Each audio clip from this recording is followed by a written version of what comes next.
the last night of the contest, I got picked. So, Wow. so we were like one of the 10 people, but we didn't get picked, obviously. But that would have been the most amazing. Oh, so you had to go around to get. You had to go to all the different bars to try to get to be in the 10, and then they took one from the 10. Yeah, I took one from the 10. Yep. Okay. So I like actually the last one was at this bar in downtown York. Mhm. And that's where I got actually picked to be one of the 10. So, because like I had got to know the guy that worked for the distributor, and because I had been at like every bar, and he finally, you know, like after the first or second night or whatever, he knew me. And you put your name into a drawing, and he would draw, you know, a name. So on the last night, he said to my girlfriend at the time, I drew some guy's name, and I've been calling his name for like 10 minutes, and he's not answering. So if he doesn't answer in the next 5 minutes, I'm going to pick Scott. Nice. So he didn't, so he picked me. Cool. Gotcha. But then I didn't get picked. So.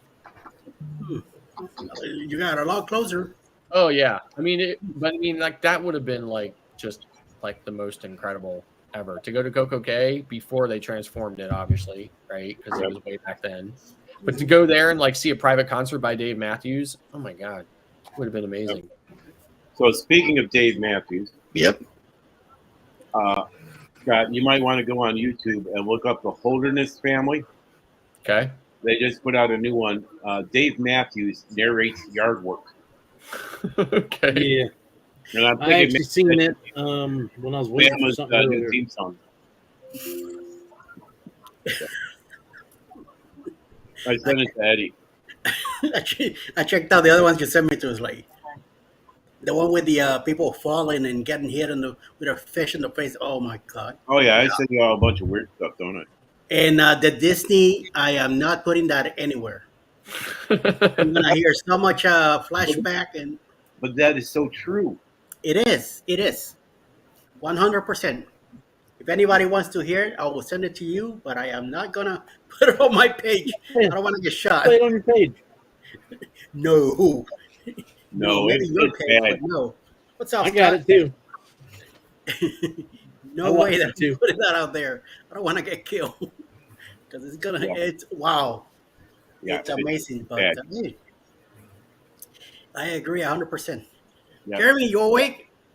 A little bit. You look tired. What's my man. going on, Scott? Hey Scott.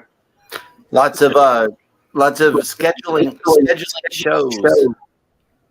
Very good. Very good. Yep. All right, where's that echo coming from? Echo? Go. I don't have any echo. Okay. Go. It came for a second, but now it's gone. Yeah. Somebody needs to go poo poo or something. Go right ahead. What? Take care of some business. Mr. Mike B, how's the sale going? It's not going. Oh, okay. But you All right, I'll tell you what. It's really super warm down there. How much I'm coming? I'll buy it. Well, I'm asking 345, so What a bargain! yeah, practically giving it away. I know. Yep. In today's market, for sure. Yep. And it included Chris Betty selling his house. I mean, Real good heat. There's been people looking, but you know, Do you know where you're going yet? I kind of got an idea. I've been finding some places that's in my price range, Mm-hmm. so I'll probably do like a big reveal on that or something. Cool. Good luck with that, sir. I was a little worried, right? I don't know if you heard us talking about it the other day or whatever. I was saying like he doesn't even know where he's going. Well, I mean, you know, sometimes you just gotta rip the Band-Aid off and just Yeah. go all in. You know. Yeah. I don't know. I'm just looking for a change, something different. Plus, you know, there's really nothing. I mean, you know, Texas will always be my home for sure, but there's really nothing down here for me anymore, except for Gotcha. the cruise port. You know, that's Yeah. that's Yep. been the only thing for me. So I'm just ready for something new. Plus, there's not enough diversity in that port. You know, it's Yeah. like you go to Galveston, it's like, do you want to go to Cozumel or Cozumel? Or how about Cozumel? Oh, Yeah. wait, how about Cozumel? Costa Maya And Progresso, or Roatan. Belize. Or You better Cosmo. Belize it. You can see it. Oh, but then 1 out of every 10 cruises from Galveston also goes to Cozumel. Yes, and then the other one goes out to Key West, Nassau, Freeport, and at least Princess Keys, because that's Yeah. where we went from Right. Galveston. Yeah. That was amazing. It really was, but it was cold on embarkation day. Cold. Really Well, cold. I am doing all the because I got that 14-day on the Dream next year, and we're hitting all the Mhm. St. Martin, St. Thomas, all the Saints, San Juan, Yep. Grand Turk. I forget the other. There's a couple others in there. So I mean that's why I saw that cruise, and it was like, man, you don't get those too often out of Galveston. So That's why he decided not to hang out with us. We're not good enough for him, so he's gonna go on the Dream by himself. So I was all ready to do it, but man, when Carnival sent me that offer, I was like, man, hey, take it. Yep. No problem, my man. Take It's that I'm off. ready to go. You know, a great deal too. So I saw this Carnival. I think it was on Legend out of Baltimore. Leaves the day after tomorrow. Right. And interior was $100. yeah. Some of these speakers. I was like, oh wait. Went into Navigator. Sorry, this sailing is unavailable. I'm like, well then why tell me about it? Just to get your But hopes if it up. was like, if it would have been like, you know, the room all the way in the front or whatever, like one or the room like right up against the back of the elevator shaft or whatever for $100, I'd have been on it. Definitely. I want to let you guys know that the House of X had a great show tonight. They interviewed me, so please, if you get a chance, check out on replay. Give them some props. Great people, and they ever ask you to come in and do a interview with them, please do so. It was a great interview. I really enjoyed it. And they are joining us on the Boost Cruise next year. So definitely, it's gonna be great. Well, I think I'm scheduled to be interviewed by House of X on August 24th. Nice. That's All right, what's up. cool. So Very good. No one ever wants to interview me. You gotta put yourself out there, homie. Yep. You know, you gotta stop going to that corner of yours and be I more. wore a dress. I'm pretty sure I put myself out there. Yeah. You definitely take the cake on that one. Yep, you took That's one for for sure. the team. You took one for the team. Yes. yeah, I'm not sure. I don't know if that's me, Sherry, because like I have nothing else open. So I'm not really hearing echo. Yeah. yeah, I don't think it's me, and I never echo. Yeah. It was Scott Master Drill was saying something and Ross said something at the same time that sounded like an echo, but it's not. It's happened. Ross is there. You go. Now he's seen. So, but that's what I heard. So I thought it I was. mean, I hear it too, right? So I don't think it's from me. But It's not me. I got everything else off. This the only echo I got here is my wife next to me. Mike, get in the stream. We need to be in compliance. Yeah. Well, there's two Scotts. I got two mics, so we're good.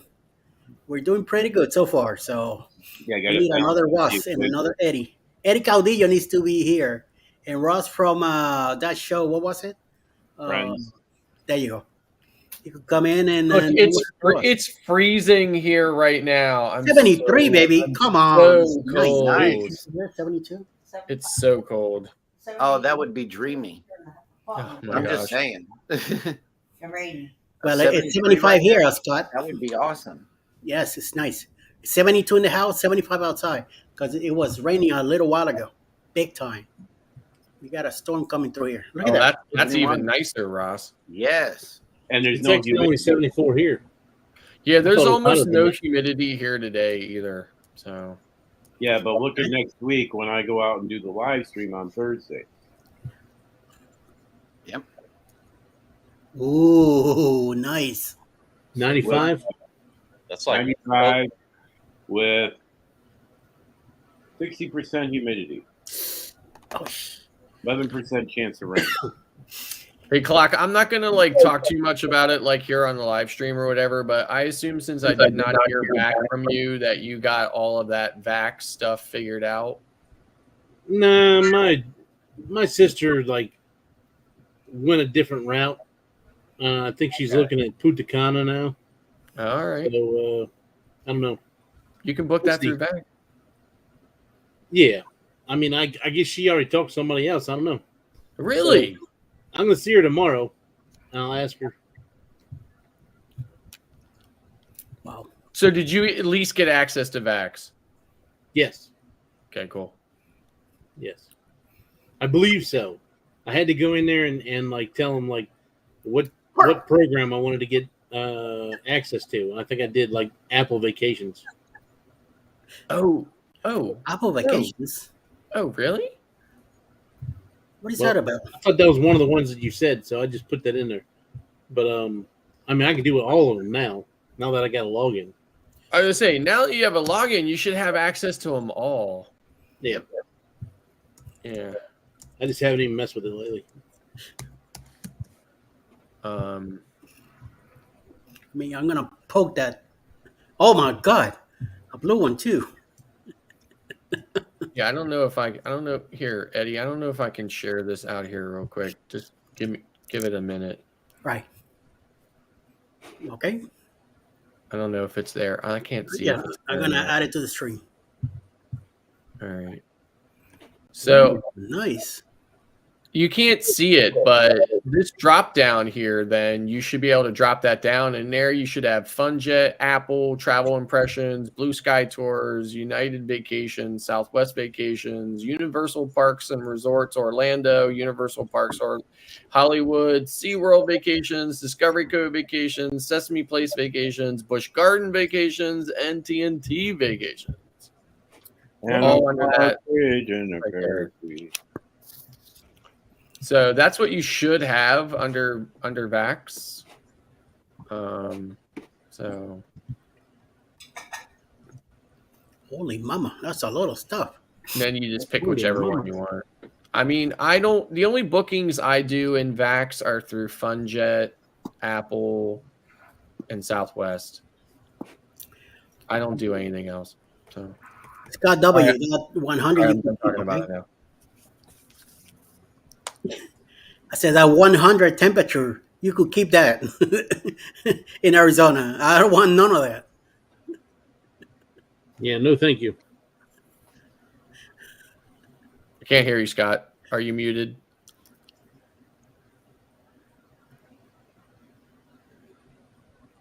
Nope, can't hear you. See your mouth moving, but can't hear you. check the volume on your. Yeah. Either that or go into the settings on StreamYard. Make sure you've got the right mic selected under audio. Or either that or stop drinking. Squirrel! Snapple. I used to do a lot of Snapples back in the day. First Apples are came out. good. Little lamb. But yeah, that it's 91 in New York. Oh, it could be a heat wave. Oh, I don't like those. They were sucky when every time we had a heat wave up there. I think it's supposed to warm up here the rest of the week. Yeah. Or like next week. I think Next Tuesday is 90. Next Wednesday is 92. Next Thursday is 93. Ooh, Friday 98. Nice. Oh, you are in love. Nice. Is that going to be barbecue day right there for you, Scott? Probably. I'm looking. And I'm put a looking little- forward to that for sure. Put a little extra heat on it. Either that or You'll going feel outside right and at cutting home. yard. Hell no. Mm-mm. You can deal with stuff like that. I don't know. Even though Saturday, I think it was in the late 80s, and I still went outside and I was out there for 2.5 hours doing the yard, running around, and it didn't feel too bad. Mhm. I had to go over to my mother-in-law's this evening and fix a downspout from her gutter, and it was a bit chilly. Chili. In the 70s in Chile. It was probably about 80 by then, right? It was a little chilly. Oh my God. You must be in a wind Guys, tunnel. are we going to talk about the bull in the China shop from March of 2025 on the Carnival Pride, Yeah, let's talk about that. the nude cruise? Let's talk about it. Wow. That ship's still out, right? They're still floating out there in the Baltic Sea. Yeah, it's still got a propulsion issue. That's gonna So- become the poop cruise #2. Yeah, we talked about it a little bit in our morning show the other day. Like when I first found out about it, I was just like, ugh, I had to go on that ship right after it. I was afraid to sit down anywhere. Yeah. Yep. Now, the only thing I have a question is, the old school muster drills is kind of tight quarters. I bet it's poke in the back. Right. Well, good thing they have to dress to go to the dining facilities because, you walk in and, waiter, there's a hair in my soup. And they said, oh, it is a nude cruise. The chefs are nude too.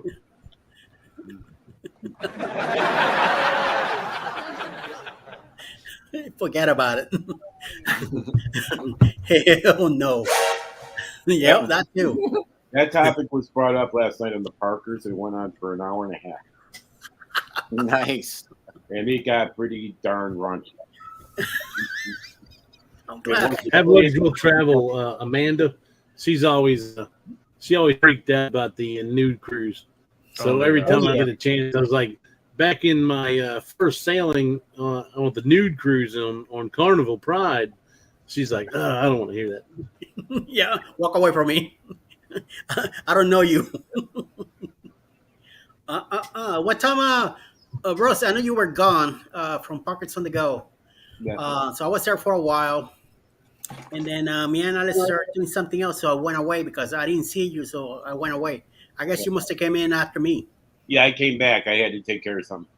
Yeah, you had some whatchamacallit, friends over or something. You had something going on. I had company over. Yes, there you go. I couldn't think of the word, the right word to say. We're back. We could. I'm back. All right. Right. I've been using. We still can't hear you though. Just messing with you. We just see your mouth moving. We still can't hear you. Yes. Just Scott a is messing with little you, Scott. Scott's messing with you, Scott. I, Scott. bit. We can hear you poquito, just a little bit. Muy poquito. okay, so can you hear me now? No. No. Yes. I can hear you, Scott. We're messing I with can you, hear man. We're messing with you. I can hear Come on, you. you're the rookie of the panel, so we got to mess with I you. don't know what's wrong with the computers over there on their end, but yes, we can hear you. Nothing in Arizona. It's a So I've been Texas. using two computers. Excuse me. Using the other computer to kind of stream, and it's been going well. I don't know what happened tonight, but I know this one has kind of been my work computer. It still works, and I know it's good for live streams, but I have other things like soundboards and other things saved on that computer, and I'm like trying to use that more towards live streaming. The one thing is I suck at tech. That's the other back end. Have you shut it down lately? I shut it down all the time. It's a Windows, so it's a Okay, regular. because I'm sorry. I got an Apple here, and every once in a while, I'll try to go up on my live, and I won't have I can't hear, and they can't hear me. And That's the one that's so I not got to fail. shut My it down. and Apple restart is it. great. My Apple is. I know I can open that thing, boom, but I don't know. Well, RAM gets resonated after a while, so because it's static, the only way to clear it out is to deprive it of power. Okay. Yep. Which probably have to do. But we're good. I'm good. See that Jennifer, it's in the chat. Welcome in. Hello. Welcome in. Hi, Jennifer. Appreciate you Hello, hello. popping here. And by the way, I'm going to send you the link. If it's up to you, if you want, you feel like coming in, you'll be all right. And there it goes. So very good. Just in case, you know, no pressure whatsoever. You know, until it happens again. So You just have to be careful. There's a lot of testosterone in here. Oh, and hey, Mike, I wanted to tell you that even though your cabin tours are nothing new to me, like even though I've been in all those cabins and stuff like that, I think you're doing a really good job on them. You know, especially for somebody who's not familiar with, you know, like a Royal Caribbean cabin or whatever. So Thank you should definitely keep them going. So, I wasn't talking to you, Clock. That's what I figured. No, seriously, no. No, seriously. Both mics. Seriously. Appreciate it. About the only thing that cracked me up about your last one, Clock, is that during the beginning of the tour and everything, right? Like it was what it was, and then at the end of the tour, I kind of saw Ricky hiding behind you a little bit, and I thought to myself, he didn't tell Ricky, "Hey, look, and I'm doing a tour video here. Get out." Normally she doesn't go in the room. Normally I go in there and get it myself, and then she'll come in. Gotcha. No, but seriously, both of you guys have been doing cabin tours lately, so I think you're both doing a really good job. Like you're not leaving anything out, you're not missing anything. So Appreciate it. Those get a lot of views for me for some reason. So They do. yeah, I mean, people are curious. You know, I mean, that's the big thing, right? People are about to go on. You know, like I won't be surprised if those videos are still getting views and even comments, maybe, you know, a year from now. yeah, I get Oh, I You know, get 'cause- that's my most viewed things is my cabin tours. Cabin tours. yeah. I've been watching a bunch of them for Margaritaville at Sea, so it's true. Yeah. no margarita for me yet. Unless I get lucky when it says I happen to be in Florida, and then we just go in. I put those goofy thumbnails on there, and then it draws people in too. Yeah, I mean, thumbnails are what's, you know, is a key component. All right, where the heck is the echo? Come on. I have one window open. It's not me, I swear to God. I only have 1, 2, 3, 4, 5, 6, 7. All I 8, have is the StreamYard window open. I don't have any other 13, window open. 14. I only have 14 windows open. 14. Holy crap. Yeah. Nice. Hey, Elia, what's up? Sound like somebody's in training. No, that's what it was. That's exactly what it sounds like. I remember when I was in training, I'm like, whoa, I know my computer's going to brick like right now. I got to shut some of this stuff down. And it's all I video. was trying to do my final exam for Royal Caribbean because I was like, "Oh, we got 15 minutes left. I can get this done." So I get in there and I get 5 questions deep, and all of a sudden I hear, "Doon, doon, doon, doon, doon." So Eddie's putting the countdown on me. I'm like, "Oh, thanks, Eddie." I had 15 minutes. I know. Right. I was in here for like a good 5 minutes talking, and was talking to Ross and everything else. And I looked up there. I was like, "Oh, we're live." Like that says live. Like, It sure ain't Memorex. It came in with the ongoing conversation. So I was like, I know, right? Like I What- came in, what I'm did I thinking, "Oh, miss? cool, We're pre-show, we're just hanging out. Okay, we're getting ready to go. You know, we got." a couple minutes. I was only hanging out in the stream 35 minutes before it started. I saw people on the chat saying, mate, we're going in. That's what I do in the mornings, my 7:15. Sometimes I hit 7:02, 7:03. I see people in the chat, I go in. Eddie, seriously, I was looking at how big that yard was. I was like, oh my gosh, if I had a yard like that, man, I would have like 100 bee colonies. It's Seriously, like I need a yard like yours, man. Yeah. For sure. We still got a nice piece of land behind us. Another I like know. I was surprised. I mean, I couldn't see it all, right? But I could see enough of it. I was just like, good Lord, that is a lot of land. Yeah. So That's why I'm glad we got the writing machine now, because before with a push machine, it was taking us days just to get it done. Now with the writing, within a couple hours, I could do most of it. I still got a section that I still gotta do. Hopefully tomorrow afternoon I'll be able to go out there. If we get a nice sunny day, early morning, and it stays like that, we order rain that tonight. I don't know. A lot of that stuff is gonna start growing fast. yeah. To do redo the whole yard again, but at least it's Right. less. Hey, Kevin. Yeah, back there. Yes, sir. Kevin's in the house. Yeah, Kevin's in that. All right, Tuba Chat. How you doing? We I share. believe in it. asphalt. Come on, Kevin. The more asphalt, the better. We do want to extend the driveway here all the way to the back of the house, so I could do the another ramp in the back. We also want to do a platform way in the back, so we could have our grill and other stuff back there. You have like a little section. I saw this 2-year-old Facebook memory. I thought, oh, look at all those New York plates, man. I got a whole bunch of plates that I'm gonna put in the back porch. Once we get a screen, we're gonna set up the tables and everything that we have back there, set them up real nice, and all my license plates, they're going on that wall. So it'll be like a talk when people come over. I was telling my wife, I was like, New York City is the only place I've ever been where the Uber and Lyft app actually offer an option for a black car. Oh, that's in Chicago too. Oh, really? In Chicago? Miami, Orlando. Well, I've never seen it in Miami. Like, not when I'm in Miami. I've never seen it come up in the app, and I've never been to Chicago. So, but every time I'm in New York, I always see it as an additional option. I'm like, you know what? I don't care what color the car is. Just pick me up and get me to that damn ship already. PCs. Them- I like calling car service. I mean, we can't all go to our child's house, go out on the balcony, jump on the zip line, fly down across the city line, drop off on top of the ship, and say, I'm here. Let's go. Right, Jeremy? Vámonos. Hey, Eric, how you doing? Thanks for popping into Bama's back.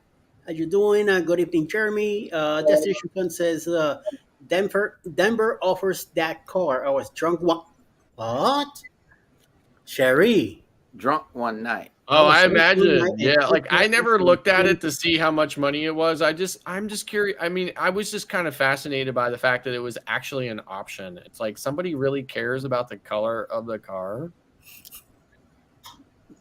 In New York, it's black cars everywhere, especially the DC limousine service. They are Right, I know, because when I was being picked up by my just like a standard Uber or whatever the first time I was there, and the guy called me, or he was texting me in the app, and he was like, I'm in the black. This is what he said to me. He's like, I'm in the black Honda Accord. I was like, yeah, like there's not 100,000 of those within a block of where I'm at, right? Yep. Like which black Honda Accord? You Yeah, know? you got that right. Scott, look at Mike background. Look where he's Oh, at. I know. It's the whole daytime flex. When it's like bedtime here, and he's still flexing the daytime light there. I got it. Mike is pitch black here in Georgia. I know. I'm outside. I know. Look at it. No shit. Hey, Of spin course that you're camera outside. back around again. Spin the camera around again. Hi, Rihanna. Rihanna. Hey! Hi, Hola! Rihanna. Hey, bambina, ¿qué se dice? ¿Cómo se va? ¿Cómo estás? You're let outside, huh? Yep.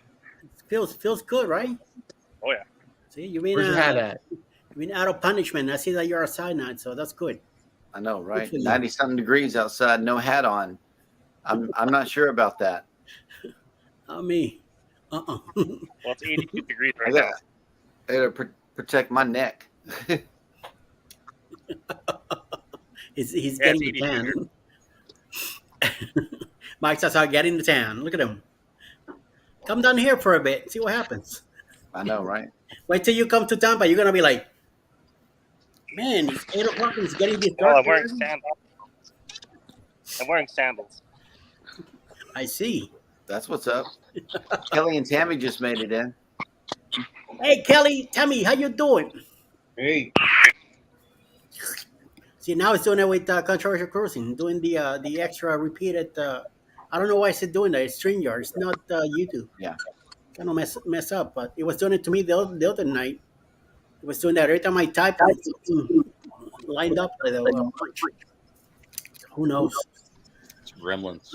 Yeah. I got a second little stream. Look how adorable this little guy is. Oh, that's cute. He's so small and adorable compared to his like big ass brother here.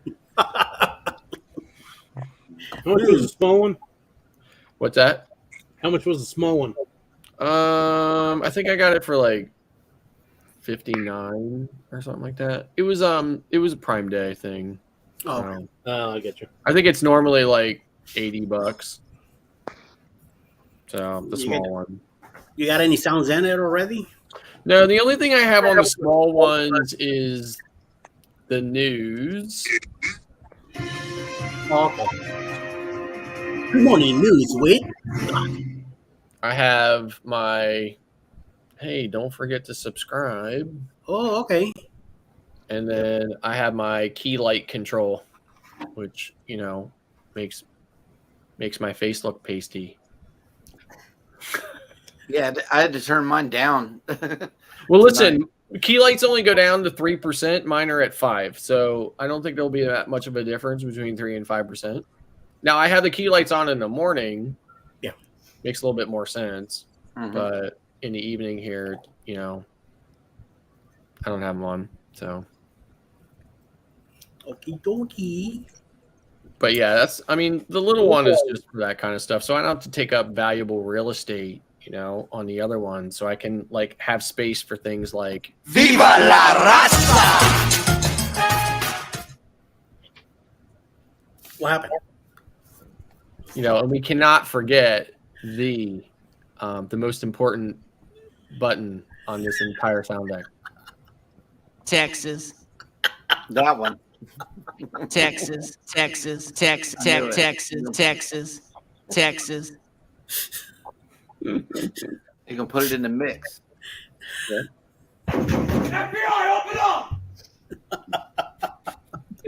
Jeremy, they're looking for you. Perhaps. Mike's like, is that CSIS?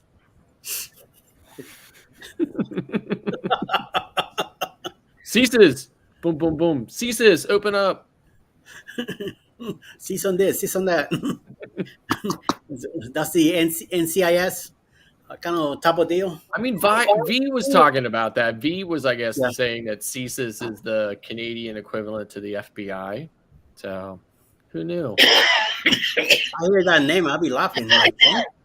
Right. I know. What kind of quarters are you talking about? I know it's almost as gay as the cops on horses.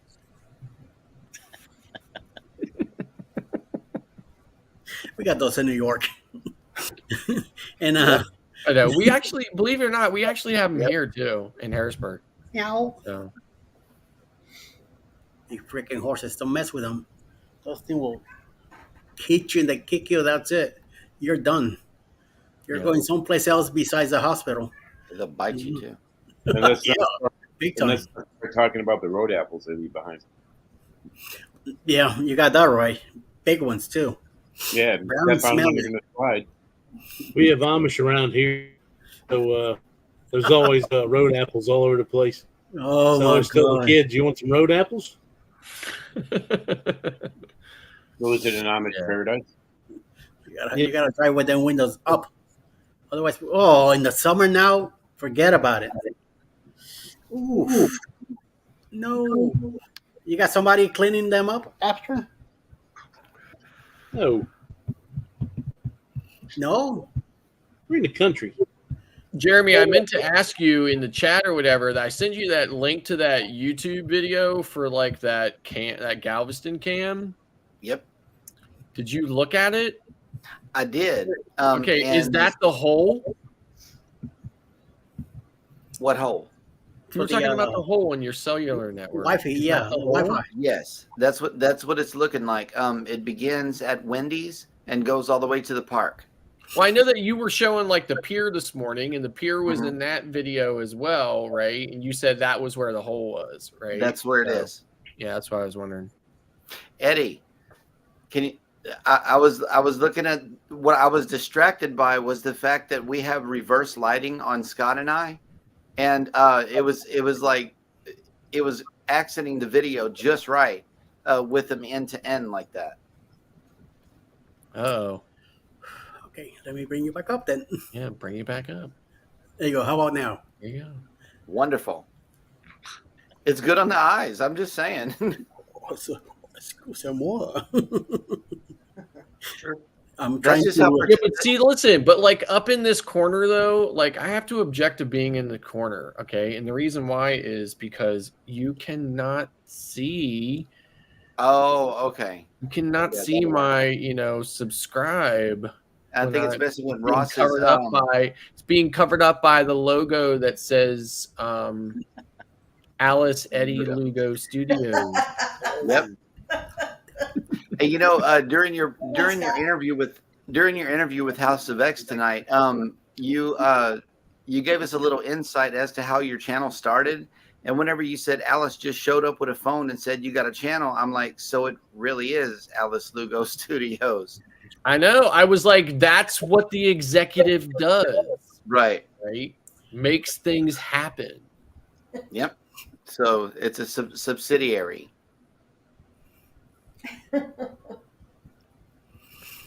Well, this is the best I could do. That's, Three mics that's together, perfect, Eddie. discuss That's perfect. together. That's perfect. You're away from the logo now. The Eddie Lugo Studios logo. I love the logo. It just covers up my, hard work. Well, if you put yourself up there, Eddie, it would take away the need for you to put it on your shirt, unless you just want to do double. Yeah. Right. See what I mean? You could be up there with your logo already in the frame. I want to be in the corner. Clock, I never asked you, did you design that or did you pay somebody to do that? He's I not paid that artistic inclined, No, so he pays Fiverr. somebody else to do it. Yeah. See, I hate C days, right? So one day on a C day, I was like, rather than being out on the ship on this Ross, don't cry. I'm okay. day, I sat Don't in the worry, cabin they pick on on me. Canva on my laptop and designed my current logo. I tried for about 5 minutes and I was like, yeah, this isn't gonna happen. Yeah. I'm old school. I use Photoshop. Well, I'm see, I did- either more old school than you. I did drawing on my own. Photoshop, Adobe Illustrator, After Effects. Right. So this is why my logo, what it used to look like, right there. Nice. Okay. Now this it got computer finish. Mm-hmm. Now Right. it's in. See, got a little bit better done. So My intro video I did completely on Adobe After Effects on my channel. Oh wow, Mike. At first I thought that was a green screen, man. Seriously, that's a pretty cool sky. yeah, Right? it's freaking clear too, man. It's nice. It's amazing how it's 8:37 there, and look at the clearness. You're outside like you could. Oh my god, you can see everything. You could ride your bike to what? Another half hour? I was watering the plants. I'm talking about my game says, I'm watering my plants. Come on, dude. Come on, dude. Get with the program here. What's going on? Oh, he's muted too. Oye, ¿qué pasa? Sprechen. Oy, oy, oy, oy.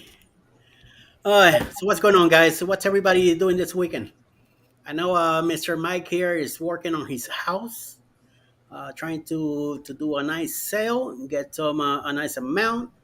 The other Mike up here, he's working on watering plants right now. It's been a homebody. The other Mike is probably going to sleep.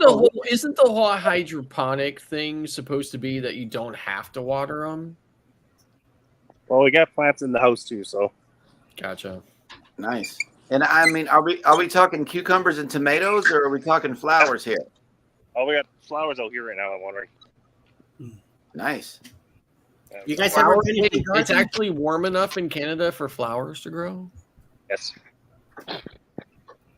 Hmm. How about the garden you guys were going to work on? Is that still going? Oh yeah. Are you planning anything yet? Oh, the Eddie boss threw is me in here. the basement.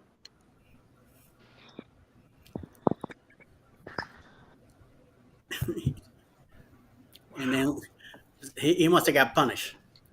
I'm talking about my flowers. Hey, Superman Tinkerbird is here too. How's everyone doing tonight? Saying hello from North Carolina. Hello, hello. We're doing good. The most military-friendly over state here. in the union. Oh, we got somebody else. He's back. Right there. Back. Hey, Superman, doing awesome. Thank you, sir. Nice. Nice. How are you? My garden was a total failure this year, thanks to the rabbits and the squirrels. Oh. No good. I see weed in that garden. Wait a minute. Who changed And then we this? got flowers here. Jeremy, did you make some changes here again? Hang on, let me see if I even can. No, I can't. It's I think somebody popped out and then popped back in, and Well, it Mike popped out and back in. Mickey here. Mickey That's Mouse what is did it. this one here. They'll kick me out. You missed out my my thing. It's that Canadian data network. That's the Wi-Fi. There you go. Now we're back to where we were. Good. Is that Comcast?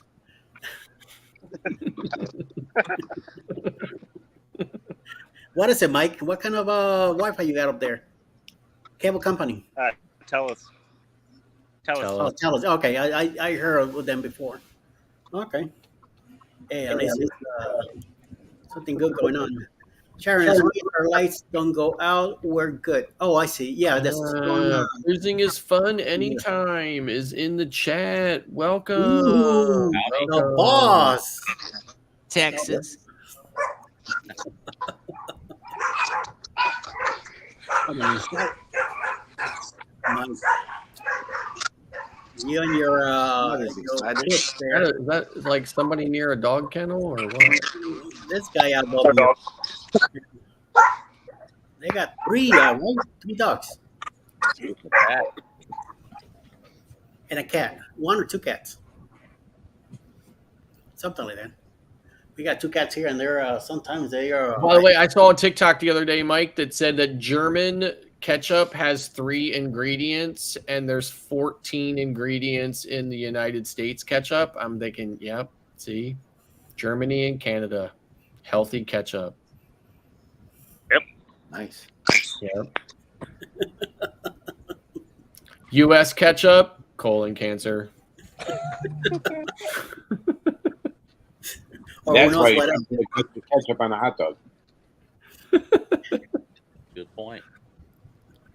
That's how I eat it. My wife still puts ketchup on her eggs. I'm like, what are you, 5? I do too. Ugh. Yeah. I put pecani sauce on mine. See, now there's nothing wrong with that, right? Right. Like a little That's how you get, colon or cancer. something like that. But Pico is good on eggs too. yeah, Oh my god. ketchup. I don't know how you guys in Texas do that. It's Takes a breakfast tacos. That's what goes on them. Pico. Right. Hey, it's all natural. You'll find Can't out. go wrong with Pico. It's that's fresh how you cut. get some bells on the road too. As you're galloping on the street. Oh, we just got stomachs of steel. I don't know what it is. It's like we're all Dr. Pepper and Pico de Gallo. And I was born and raised in Louisiana. I got here and I'm like, wow, I got to get used to this. But it was just amazing. You know, the taco truck kept calling me. So that's where I ended up a lot of times because the tacos down here are just amazing. So great, Alice. So you and Beth can have breakfast together on the way to Bermuda. Okay. And you know, you guys can pass the ketchup. Sounds like a plan. Oh Lord! In Chicago, what they've done at Sox Park is at the hot dog stand in the outfield. If you order ketchup on a hot dog or see ketchup, they see you putting ketchup on a hot dog, they ring a very loud bell.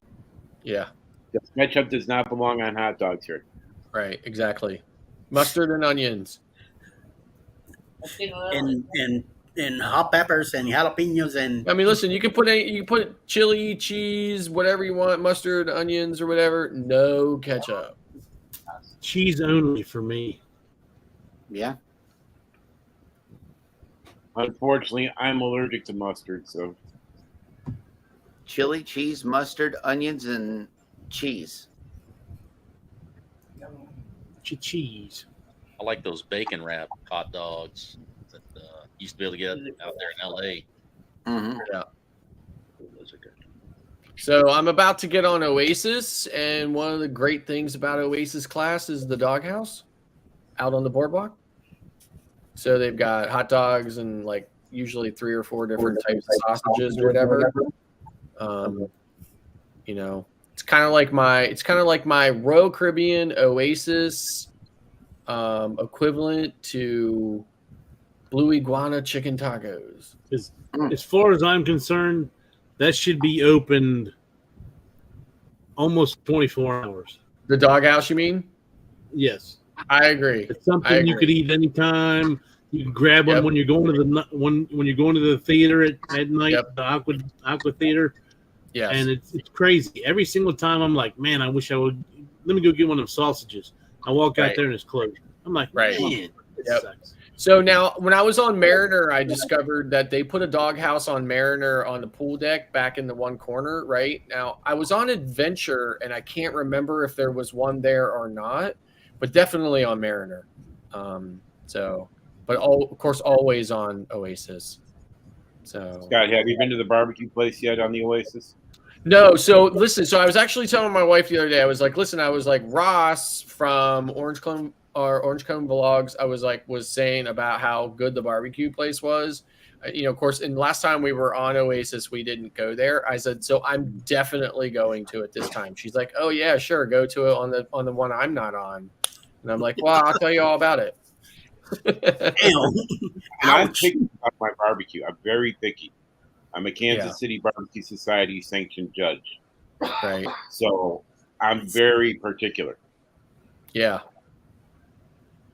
So like my 2 favorite barbecues are in this order, Memphis and Carolina. But I do like Kansas City because Kansas City is very similar to Memphis, right? It's not exactly the same, but it's very similar. So I do like it as well. But so anyway, so I told her about that. You had mentioned that it was really good. So I'm definitely going there this time around. Don't miss the burnt ends. Okay.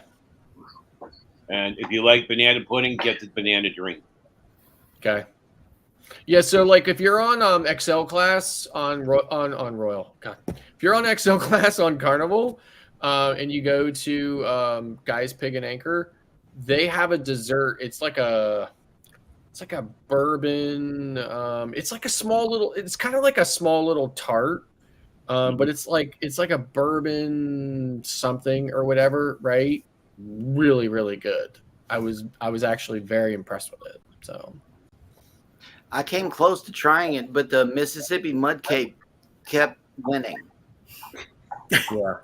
Yeah, baby had got the apple crumble stuff, and I got the Mississippi Mud, and I stuck with that. Both times we went. One thing I can say is everybody overlooks the dessert at Chops. The red velvet cake is the best thing on their menu Yeah. for dessert. So Yeah. that So is- like my wife's favorite cake is red velvet cake.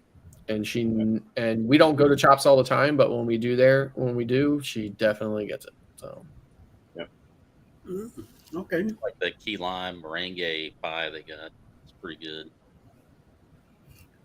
Get ready to get some in Key West. Whoever goes to Key West with me, we're gonna get some key lime pie down there. That's the real thing. Where, from Kermit's? From where? From Kermit's? I believe so. Yeah, Kermit's is the originator. Yeah. Mhm. The green building on the corner. Definitely. I want to stop there. I'm hoping to get my brother to come down with his van, and so we go all right with him, and he could take us around Key West. I was in Key West. I got the chocolate dipped key lime pie. Yes. And that was wonderful. yeah, it's pretty good. Yep. Definitely, I wanna get a lobster roll also. All right. Try it out. The difference on the lobster from Florida, how that tastes. And believe it or not, like Key West has a big Cuban community. Yes. So literally one of the best Cuban sandwiches I ever had was in Key West. So And hopefully you get a shot of un cortadito, Cuban coffee. Oh, all you need is one. yeah. The best Cuban sandwich Yeah, I had was in Miami at Versailles. First house, yeah. Calle Ocho is another place. La Carreta is another great restaurant to go to. They got some great stuff there. Well, all Calle Ocho, they have a lot of these mom and pops bakeries there, and you got some good stuff. Mhm. Last time we were there Well, in when Miami. we were in Miami, we stayed over in Brickell Okay. at the JW Marriott. Yeah. We really didn't get out that night. We were just exhausted, and we didn't want to hang around Brickell too much because of the scene per se. I love Brickell. Brickell is my favorite place in Miami. Like I used to stay in Biscayne Bay, but now if I absolutely cannot stay in Brickell, then fine. But if at all possible, I try to stay in Brickell. Actually, so the last Scott- time I was in Miami, I stayed at the Marriott Aloft in Brickell, and great place, love it.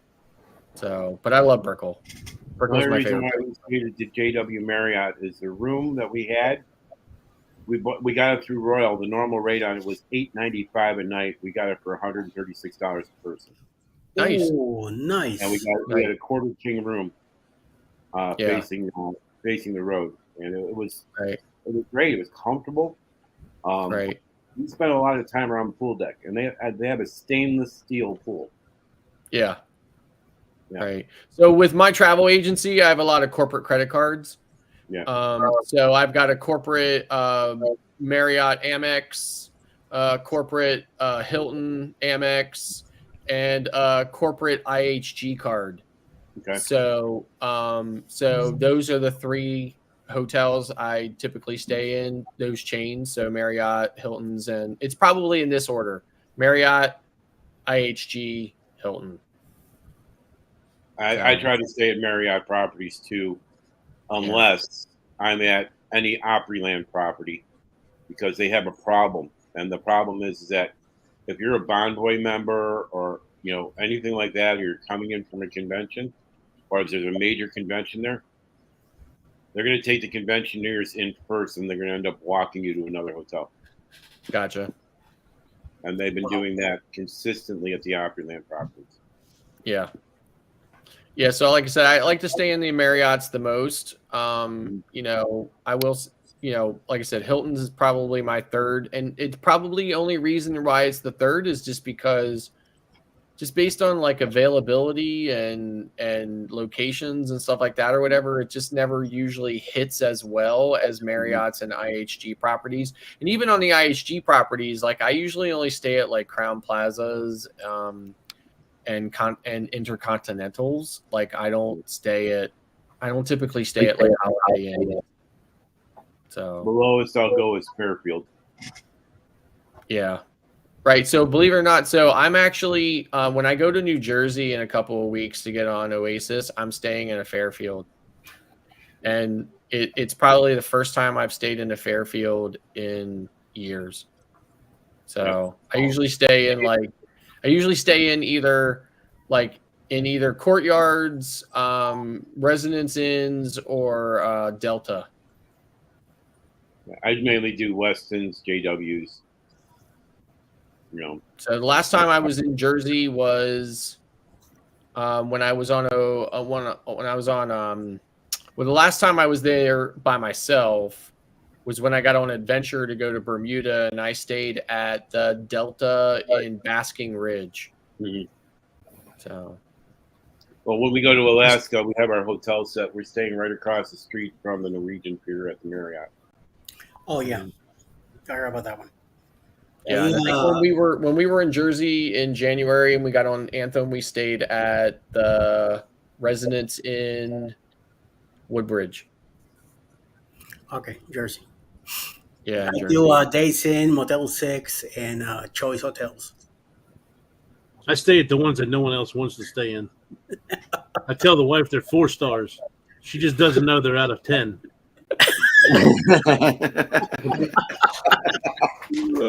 Oh, that was funny. That was funny. That was good.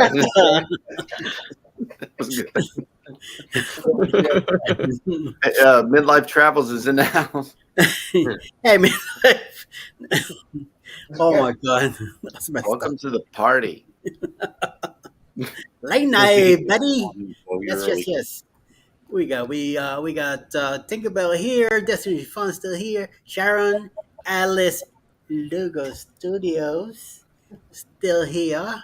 Kyle L. Daly, Superman, still here. Very good. Controversial Cruising's fun anytime. Jennifer still here. How you doing? Bama is somewhere. Oh my lord, I'm like behind here. Rihanna Weekly Extras is also here. Najuma Brown, hello. Mac and Rihanna. Mike, still daylight. I saw you eating ice cream. Don't be laughing. I saw you. You're not sharing either. So, don't worry. Unacceptable. I'm looking forward to any vlogs that you produce from Margaritaville. Scott. Oh yes. Yeah, I'm curious whether or not I'm just kind of I know what my experience was on Margaritaville, and I probably didn't even vlog it to its justice. So I'm just I'm every time I see somebody on Margaritaville, I'm always curious as to what aspect or what perspective they're going to bring. I haven't been disappointed with an Margaritaville at sea vlog yet. No matter what the channel is, but I always see something a little bit different. But even when I sit and think about it in my mind, which I didn't, like I said, I obviously didn't vlog it to the extent that I experienced it. But yeah, I mean, honestly, really thoroughly. No, it's gonna be a lot of fun, and I'm gonna also vlog a brewery tour in South Florida. Okay. Going from Fort Lauderdale all the way up to West Palm, and I'm going to do a little brewery tour there. And I'm also going to try to go live on that ship, but I also have some content and some videos and vlogs and things that I'm going to record on the ship too as well. So right. So now, do you drink? I do. Okay. So the drink package, I don't know what the drink package is now, but it was $99, which I thought was reasonable for 10 drinks, right? So they do it 2 different ways. They have a premium drink package, which is basically any drink that you want is covered, and that's $129. They call that premium. Right. $99 is boat drinks, and that covers 10 drinks under $12, which is right. I mean, all I was drinking was margaritas, right? Because obviously you're on Margaritaville, right? I was drinking margaritas, right? So yeah, and I got the $99 one with a wristband, right? And they just scan it. Yes. Right. So, but you get 10 drinks. Yes. And in 2 days, if you're going to drink more than 10 drinks in 10 days, but I mean, like more than 10 drinks in 2 days. So it's kind of like, you know, if you're going to do that. But anyways, that's just what I got. But I was just really impressed with the ship, like overall, like all of the things. There was nothing, it was like, there was nothing spectacular about it.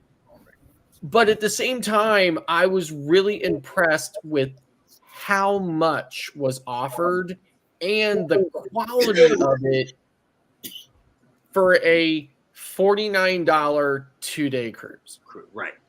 Exactly. I mean, you just have to go with, you know, it's different when you're cruising and you have cruised before, you know, because we have these expectations. But I mean, you just almost have to cruise with no expectations. It's just like a weekend getaway. And like you said, you know, the drink package is 10 drinks. And if you're going to do, you know, the 10 drinks in 2 days, it's great. And what I did too, I also found you don't have to. Let's say you and I were going together and you don't drink, I can get the drink package and you don't. Right. Unlike so now you can do, so a lot of people believe this about the kind of mainstream cruise lines. They're like, every adult in that cabin has to buy the drink package. That is actually not true. Like, the cruise line wants you to believe that, but if you go to the cruise line and say, listen, I don't drink, they will waive that requirement for you. Yeah, better. Sometimes they require you to get a soda package, though. You do have to insist onto them, listen, I do not drink. And then they will let the other adult in that room buy the drink package without you buying it. However, if your card is scanned a single time for a drink, you are in trouble. You do. Big to do. Okay. Yes. So you cannot buy any drinks at all. Right. Yeah. Right. And I also think it's good too, going on after the second renovation, being able to kind of, you know, vlog the entertainment, vlog the new dining experience, vlog the cheeseburger in paradise. So that's also good. So when I was on it, like on the aft part of the ship, like outside the buffet, right? So there's this bar, and then there's like a nice seating area and stuff. And the Cheeseburger in Paradise bar was there, like it was a space, and you could tell that it was, and there was a grill and stuff in there. Mm-hmm. They just were not utilizing it when I was on there.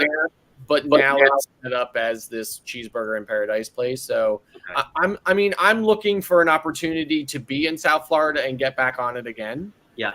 Just so far, when I'm looking at sailings from South Florida, I'm not digging any of them yet. So I'm not on any of them yet. But as soon as I see one I want, Margaritaville at Sea is going to be part of that trip to South Florida for sure. And I think I still have like $100 Brightline credit. Nice. So, you know, I would take Brightline like I did last time. I would get off a ship in Miami or Fort Lauderdale and take Brightline up to West Palm.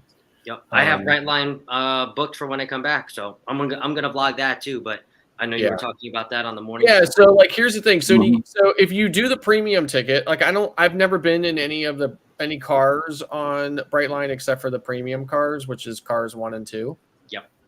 So I don't know what the other cars are like, but on the premium cars, on the left side of the left side of the train going north, it's just one seat. Yeah. And out on the ends, it's one seat and a table in between the two, and they're facing each other. But on the opposite side, it's 4 seats and a table on the ends, and in between, it's just kind of like your standard facing one way, 2 seats.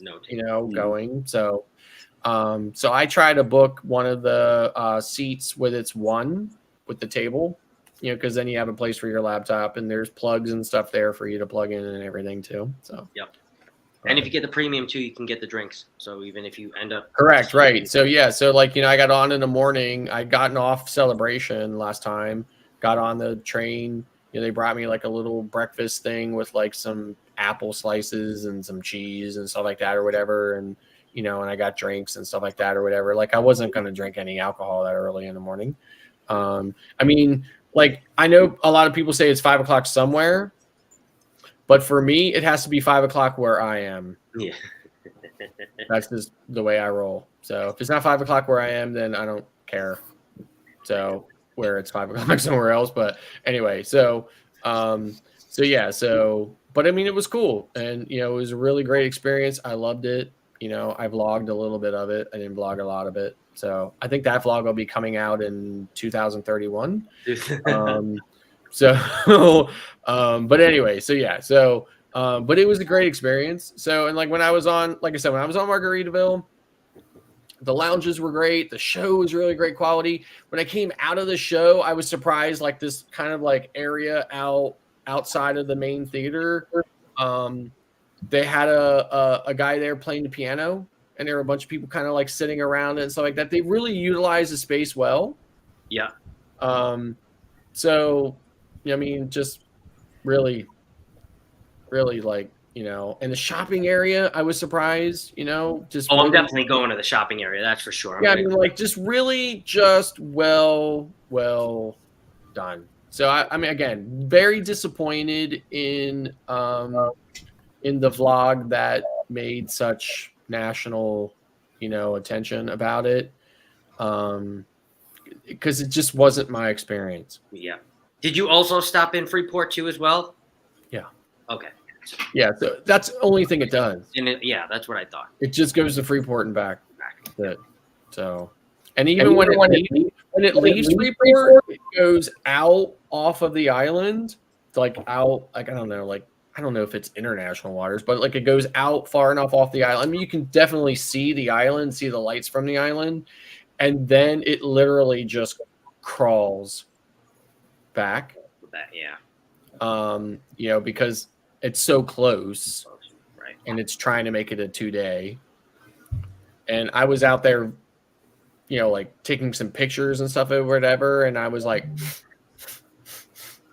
and I turned, and the dude, he was like, I've got a medical card. I'm like, we're in the Bahamas, man. I don't care what you do. That's great. So, but yeah, I mean, like I said, great experience. Really enjoyed it. Thoroughly enjoyed it. I did not go to the main dining room, which I think is called Fins. Fins Up, I think. Yeah, I think it's called Fins or something like that. I just ate in the buffet. Okay. And I got some pizza. Yes. Oh, I also heard there was only a window, like it's an hour window where it's free. Otherwise, you have to pay for it. Yes. Yes. And there's like 10 different types of pizza you can get, but the only free ones are cheese, pepperoni, and sausage. Okay. And then the rest of them you have to pay for. And then in that same area, there's an Italian restaurant and stuff like that too. Again, didn't eat there, but it's an upcharge, Yes. but didn't eat there, didn't try it or anything. There was just like, I mean, it's a 2-day cruise, right? So I was trying to do as much as I could in that 2 days, but at the same time, I also had the drink package wristband on. So I was kind of like, I mean, the margaritas were basically like moonshine. So, 2 or 3 of those, and, you were ready to go back to the cabin and pour yourself into the bed. That's good. I mean, it was great. My only complaint, if I had to complain about anything, was that the bathroom in your cabin was a little bit like an indoor outhouse. A little bit like an indoor outhouse. I've heard that. Okay. Not completely like that, but a little bit like that. Because that shower is like tubular, right? It's a round shower, and it's recessed in the floor. Oh. So you step down into the shower, and it just has a curtain. Interesting. And when I turned the water on, like the pipes were knocking. Oh. But again, not terrible, right? Like certainly not, like get me out of this place or whatever. I didn't care if the pipes were knocking or not, right? Right. But, not great. Yeah. Right. 30-year-old coffee chip. Yeah, but the rest of the cabin in really great condition, really nice, comfortable bed, right? Couldn't complain at all, really. I heard lots of room too. It's like you walk in, you're like, huge, and the ocean view with the round portholes, even bigger. But I was in a pure interior room, massive by cruise ship standards, massive. I could not believe it. Absolutely could not believe it. So I'm looking forward to it. I'm definitely gonna vlog that for sure. The room. Yes. I don't know what I think I have an upper ocean view or upper interior. I forget. But. Right. Yeah, I mean, just really great experience. Can't wait to get back on it again because obviously now they've done some renovations to it, right? So you want to get on and check out some of the other stuff. Now, by the same token, my wife, who has very different standards than I do when it comes to cruising, especially since her first experiences were on Holland America. Yeah. So she says to me, she's like, "Do you think I should go on that cruise with you?" I'm like, "Nah, you good." No. Just check out the Mustard Drills vlogs from that ship and leave it at that. And those are coming out in 2031. You said? Yeah. I'm just trying to take some notes. Yes, 2031. Put that on the calendar. So, but yeah, so I'm really excited to see what your perspective is from it. So I'm really excited, eagerly awaiting those. Hopefully you'll publish them before 2031. Oh yes, I definitely will. Thank you. Yes. Definitely gonna pump out some good content from Margaritaville. Yeah. So I ended up getting the internet package on that. I was really blown away at how well the internet worked. Oh, that's good. I got faster to the chill. So I heard that whole experience, not having to wait on the lines and everything. There's a whole lounge. Right. They just kind of. Yeah, so I got in there, right? Everybody was super friendly. So I walked in there. I came in there with a lot of luggage because I literally came there from Celebration. Okay, that's right. And the guy said, the guy at the, when I first walked in, he was joking. He was like, this is 2-day cruise, right? I was like, I just got off Celebration. He was like, oh, so you're still in cruise mode? I was like, yeah. Again, so he was like, well, walk your bag back this corridor. There'll be a guy back there to take your bag. He was super friendly. He was like, thank you, sir. I'll take your bag. He was like, your bag will be on the ship for you and stuff like that. He's just really friendly, personable, right? So I was like, okay, went back around, went up the steps, got in the queue line. The queue line was kind of long. I was in the queue line for 10 minutes maybe, and this guy came along and he was like, is it just you? And I was like, yeah. And he pulled the rope up and he was like, come out here. And he pulled me right out of the line and he had this, pad and he checked me right in. Oh. And he was like, you can just go on over there now. And I was like, cool. So I went over there and then I saw the table that had for the excursions in Freeport, which is to go to the hotel and stuff like that. Yeah. And the drink package one, which was on the opposite side. Walked over to the drink package one. I was like, how much? He was like, $99. I was like, give me 2. No, I'm serious. I was like, give me 1, right? So I was like, oh, $99, right? Got it. Walked around the corner, straight through, right on, all the way up on the jetway, walked on. And then of course the crew were there, making it the big deal. And as soon as you walk on to their little kind of lobby, they have the big flip flop. Yes. Yep. So I walked on, took a selfie with the flip flop or whatever. I mean, it was just, from there on, it was just an absolute fantastic experience. Really loved it. Enjoyed it. That's good to hear. That's good to hear because I'm excited. So yeah, karaoke at midnight up on the pool deck and stuff like that. When we first got going, the pool deck was kind of when we first got on the ship, the pool deck was filled. They have clamshells and all kinds of other stuff out on the pool deck and stuff, right? And people were really excited, and there was a lot of stuff going on. Then when we started to sail out, beyond the sail away party, it was kind of deserted, but that's because people were going to dinner and, and doing everything else and stuff like that. But then after that, it really just started getting going again. Wow. So, that's good. But yeah. Was it also an older crowd that you had on your No. ship? No, it was a complete total eclectic mix. It was older, younger. It was everybody. Literally every age group was sufficiently represented on that sailing.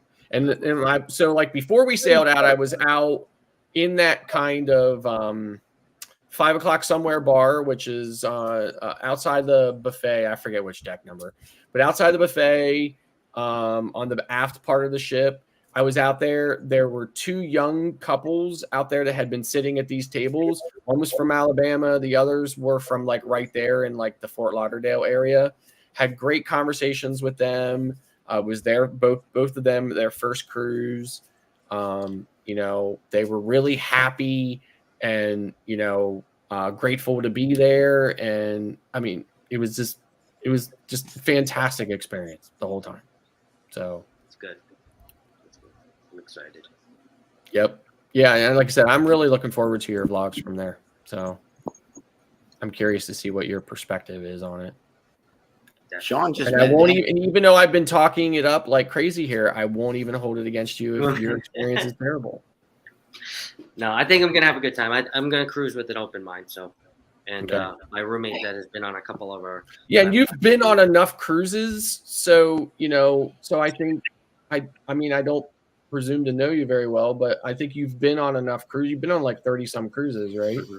So yeah, so I think that's enough to really have an objective opinion about a cruise. So Yep. Definitely. I'll try to give 2 perspectives too, because I know there's a lot of first time cruisers out there that are using this as a I guess a way to figure out if they want to continue on the cruise. Exactly. So you're gonna have to remember and go back there, because we end up going in a cycle and kind of talking about the same things, but we also have to remember that some of the people that we talk to have never heard of it before. So yes, right, yeah. Clocky, You want to see my new plate? Clocky, wake up, Clocky. I am awake. That's Sean always starting that. I know. That's why I was carrying on with you about it. I was actually thinking to myself, where is Sean when you need him? Oh my gosh, Sean, did you catch that? I was literally just saying, where is Sean when you need him? And there you were. I heard it, and I couldn't stay away because I noticed Clocky was snoring away there. You did not notice that because I am wide awake. See, I figured I could call you because I'm Clocky because alive. Sean and I have the same haircut. That's it.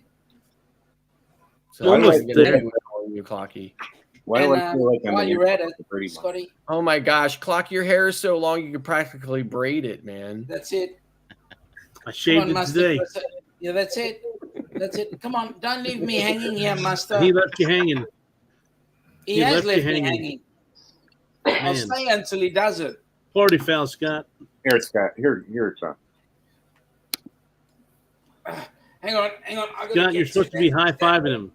Oh, low I'm supposed to be fiver. high-fiving you. I'm sorry. I wasn't You paying gotta go attention. down to his hang. down. You need to go down low. Down. mate. No. I'm down. Down I under, got it. Scott. I seriously, I got it down here. I got it down here. See? Look. Mike, quick Missed check. it by that much. I know. I'm sorry. This is a well-oiled machine. I can see that. Oh, well, there you go. I feel like I'm Al just a bald, sexy guy with my caffeine hit. Now, I'm slightly let me- impaired. Let me say, g'day, folks. G'day. Good night. How the hell? Good evening, sir. good day. How are we all? Are we having a blooming onion for lunch? Oh, that'd be nice. Blooming onions are nice, especially when they're made at the Outback. No, actually, I don't know. The Do they Texas, have Outback in Australia? They don't have Outback down there, right? yes, we've got the real Outback, not a restaurant. No, I got it. Right. down there, Scott, is called up north. Yeah, that's it. It's kangaroo steaks down there. Yeah. Kangaroo steak is awesome. Eddie, you know what? You're saying no. You haven't even tried it. Yeah, true. You got to try it. Eddie He's is got the good. palate of a 6-year-old. That might be me though. What, trying a kangaroo? Oh, hiding behind Eddie. Have you seen me? I'm seeing a big dot in the face. I put all the ballies in one side. But Not still, to you, why do baby. I feel like Alice from the Brady Bunch?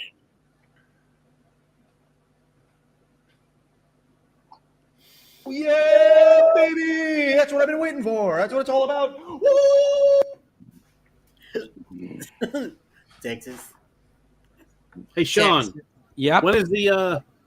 When's the next Helping Hands for Cruising Cruisathon? August 25 and 26. August 25th, 26th. You going to give us a show? I always do. I was thinking about it. I've been Come thinking on board. about it. Don't think, just do. No, seriously, like my wife and I took this drive down to Maryland. It's about an hour drive. And I was talking all about it the whole time. Yeah. I got 2 dresses. I raised enough money. I'm putting the dress back on.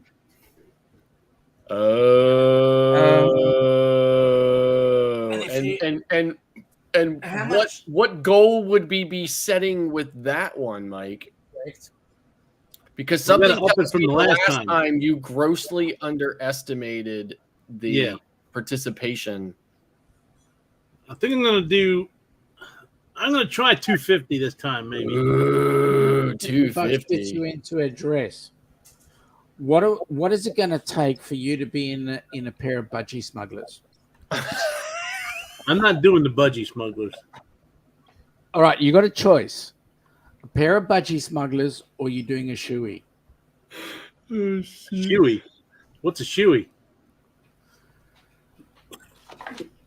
Your favorite tipple out of your shoe. Oh, yeah. Nah. How What about kind of an Aussie are you? Yeah, I'm, I'm, that would have to be an awful lot of money for me. What? $255?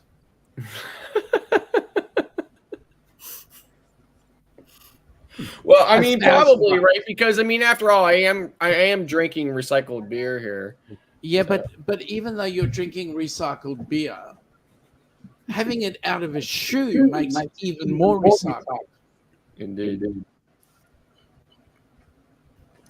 I'll tell you what, Sean. I come down there, I'll do a shoey, and the money you give to Helping Hands for Cruising. You're on.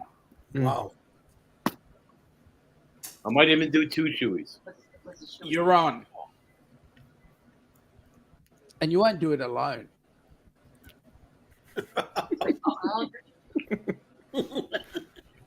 That's fine. More the merrier. You know, if you get down there, you got to live the lifestyle. Absolutely. I want to get so drunk that, you know, I go miss on you, Pister. It's it. Foster. And enjoy a good kangaroo steak in the meantime.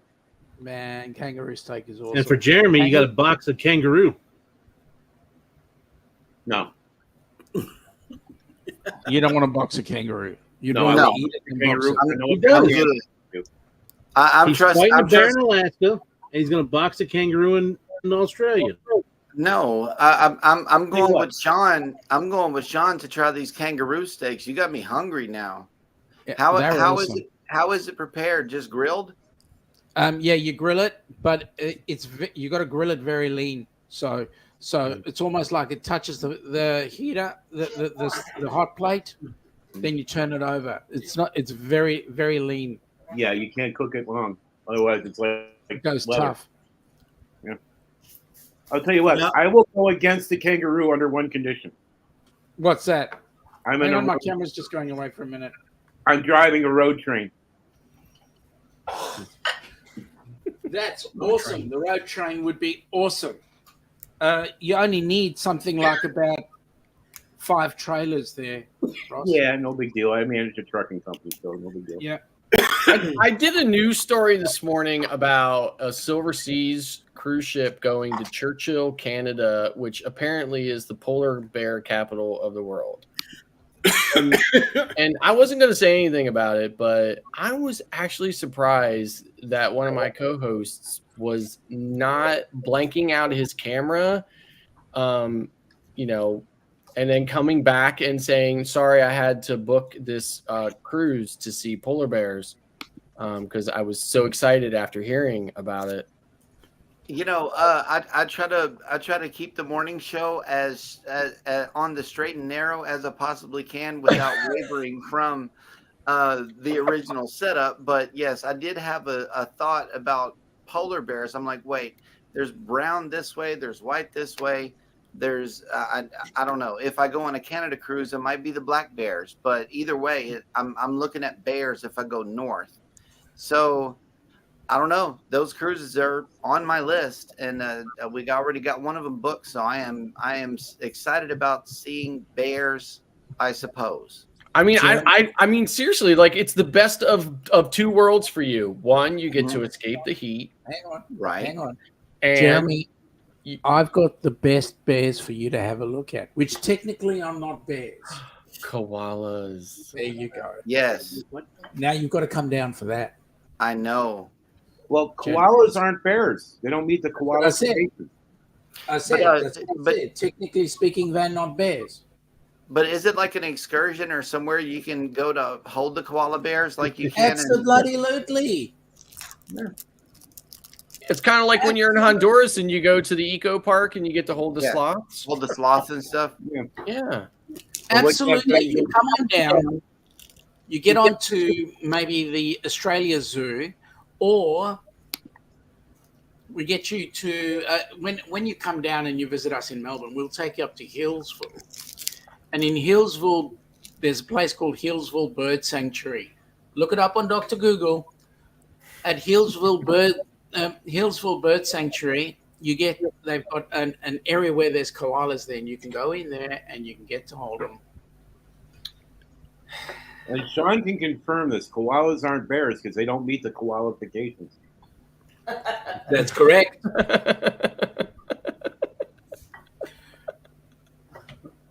Sorry, dad joke moment. It was good. It was, how much koala can you bear? Hey, Len the Okie, welcome in. That's like trying to open up a vegan restaurant. It's always going to be a mistake. Exactly.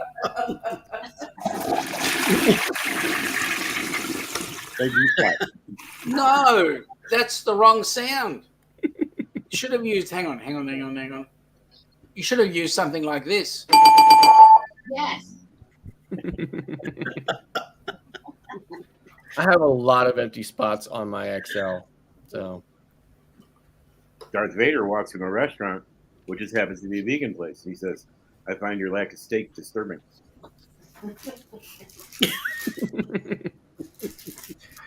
You beat me one mouthful early. I got 1 million of them, but Donnie keeps telling me there's 250,000 starving comedians in this country, and I'm trying to be funny. Yeah, that's right. I can live with that one.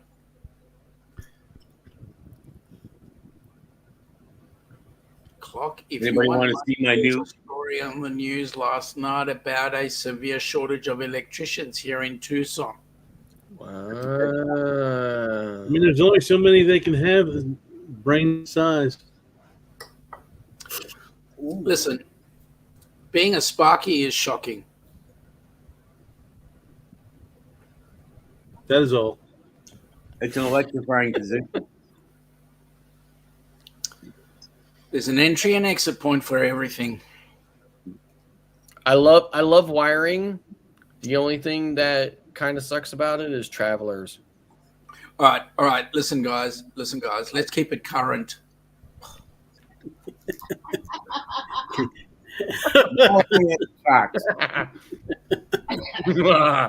Or staple. So, Sean, what are you eating? Vegemite? No, I'm actually eating Looks like porridge. soup that my nephew, well, my niece's husband, I suppose, made. It's like kind of like peas and other stuff in there. It's beautiful. Ground up snakes and spiders. The Vegemite's over here. Can you see it? I'll bring it closer in. Can you see the Vegemite? Yeah, Yep. ain't no Vegemite on that. I Yeah, heard right. how much Very hardly love any. it- The backside. Clocky's correct. There isn't any. For me, Vegemite is axle grease. Can Sean spell the name of the sanctuary? It's Hillsville. Heal. ESVILLE. Hillsville Sanctuary, and it's in. That's it, and it's in Victoria, which is the state I live in. Not the city, the state. Mike. So Let me they're actual. clarify. So in Australia, they're states and not provinces. That's correct. Wow, interesting. We have states and territories. I think to myself, like the British, they were kind of like all over the place, right? As they went out and colonized the entire planet. Well, let's face this. Right? How many Brits are there in this chat?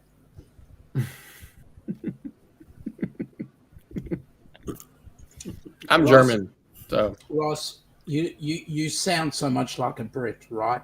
My dad's Yeah. side. yeah. And Spaniard, so. Oh yeah. My dad's side was British. My mom's side was Polynesian and Inuit. So you actually were on the correct side of the fence, right? Because you see, not to insult anybody from the UK, but most of us brought down under here were oh, we just lost somebody. We're Yeah. convicts. I'll be back. But then there were those of us who made a decision to actually move down here. And so you can't call all of Australia a prison, Mm-hmm. even though we are far away from everywhere. Mm-hmm. Then they try to do the same thing with South Africa, and then they did the same thing with Israel, and they did the same thing with half the world, India. And look what happened when the Brits left India. It became half its own size. So there we go. What can I say? So Sean, I know that we, the last couple of lives and stuff, we've been talking about this, that, and everything else. But like, I've been curious about a couple of things about your organization. Like, for starters, is there a specific annual goal for fundraising that you have? Yeah, every time we have a cruisathon, and we try to run 3 cruisathons a year. The goal is for each cruisathon to raise $10,000. Okay, That's the goal. So $30,000 a year average. If we can do $30,000 a year, we can get 6 couples on a ship. Awesome. We want the goal. Our ultimate goal is to be able to run a recipient on board a cruise ship at least once a month. That's the ultimate goal, and we don't care where. We're trying to get in. At the moment, we're doing it out of the US and Australia, but we would like to have it in each continent around the world. Well, that was the next thing I was going to ask. Like, is it only Australian cruises, or would you assist anybody? Like, so a couple in, like, let's say Central Florida wanted to take a 7-day cruise or something like that, you would assist them in doing that. So the requirement is that if we've got a cruise going out of, welcome back. If you've got a cruise going out of, say, the US, we will take a US recipient and put them on board that ship. If we had a cruise going out of Canada, out of, say, Vancouver, we would put a Canadian on board that ship. Right. If we had a cruise going out of the UK, we would put a UK recipient on board that ship. Gotcha. Okay. So each country that we're sailing ships out of, we are going to look, or we are attempting to look for recipients from each one of those countries. And how do you go about? Like, are there submissions to you? Yep. Like, and is it submissions directly? Like, does somebody come to you and say, "Hey, listen, I heard about your organization, and I would really like to go, and here's my situation, this or that or whatever," or is it a combination of that and other people saying, "Hey, I know this person and they're really deserving, and here's their situation"? Like, how? Okay, good question. Let me answer another question in the chat. Lynn, I'm the founder of the organization. It started with my wife and I trying to get Kenneth Oakes, Ford Man, on board a cruise ship, and so the organization went on from there. And now we've had 3 recipients. So essentially, what happens is, let's say, for example, anybody here knows somebody who they feel is deserving. For example, that person is either a yes, Ross. I was just raising my hand saying I do know people that are deserving. Awesome. Okay, so you know somebody who's deserving. For example, they are they're disabled, or they are the carer of somebody who's disabled, or they've had their luck down on them. They've never been able to afford any sort of decent vacation, whatever. Then what happens is, you know this person, you simply put together a 2 to 5 minute video telling us why you feel they deserve to go on board a cruise. You then submit that to the board, and then the board has a look at that video and then assesses whether or not that person is deserving of a cruise or not. We do our due diligence.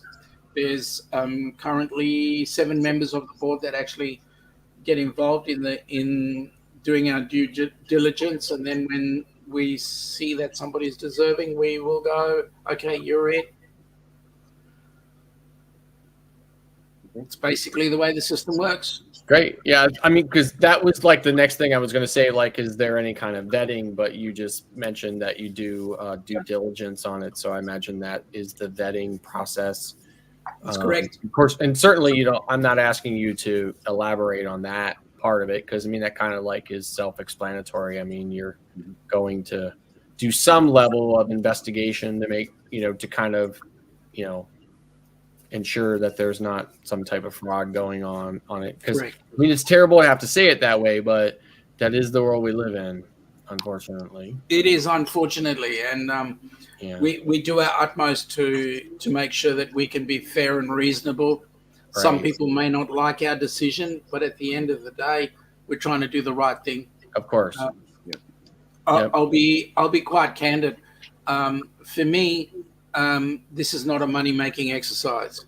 Of course. For me, this is coming out of my pocket, and as a result, I want to make sure that people are happy and everybody has an opportunity to share in it.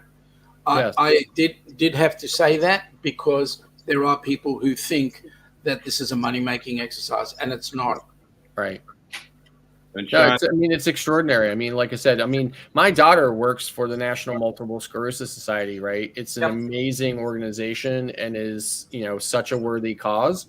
And, you know, so there's so many causes like that, you know, I mean, she raises, you know, hundreds of thousands of dollars a year for that organization alone. Just herself alone I think she raised $800,000 last year or something like that for them. So, like, you know, and she's not the only person that raises money for that organization. So, I mean, she, you know, I mean, I see that. But at the same time, here's an organization that is in a completely different light, you know, completely different category for that. And, you know, I don't want to word it in that it's either more or less worthy or this or that or whatever, but it is certainly not something that maybe a lot of people would expect to exist. You know, like a lot of people would look at it as maybe, you know, not worthy. Yeah.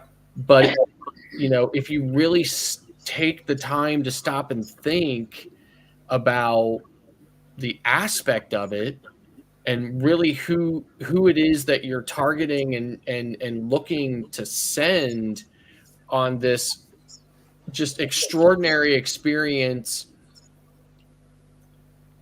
that so many of us take advantage of. I mean, not I guess, you know, we don't take advantage of it, but I mean, like, we take it for granted. We really do. You know, I've been on 54 cruises, and I'm almost sad to say I honestly can't remember. I mean, I remember that I was so struck and so taken back by my first experience. I mean, it was a month. It was a month, and I was back on that ship again because I was so extraordinary for me. Yeah. So, I do remember that, but I think to be absolutely in touch with it like it happened yesterday, no, right? But I do remember enough of it that for somebody who maybe didn't have the means in which to do that for themselves, let alone 54 times, it really is just a really great and worthy cause.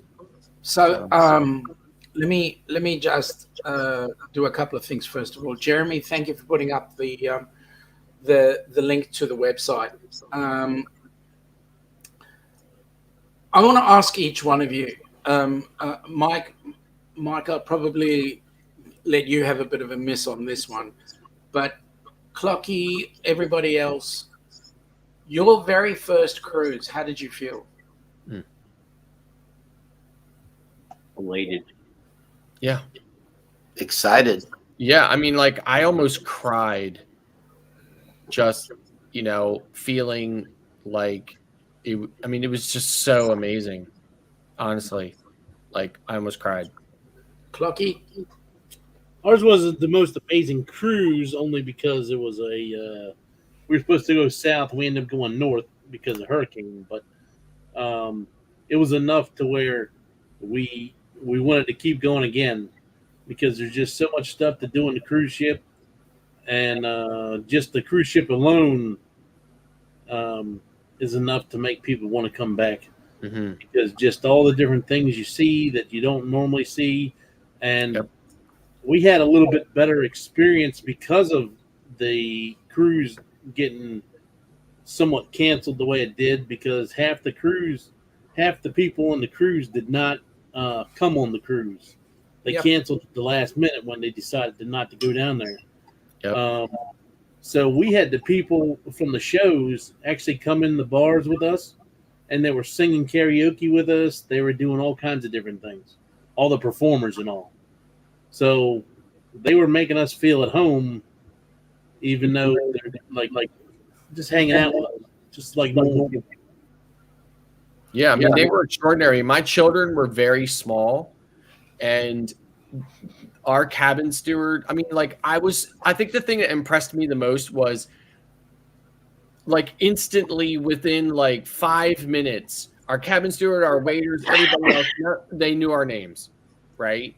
And our cabin steward, he was so attentive to my children and really went above and beyond to make them just comfortable and feel special. And I was just so impressed by that and so grateful for that he just was so extraordinarily, like, accommodating to them.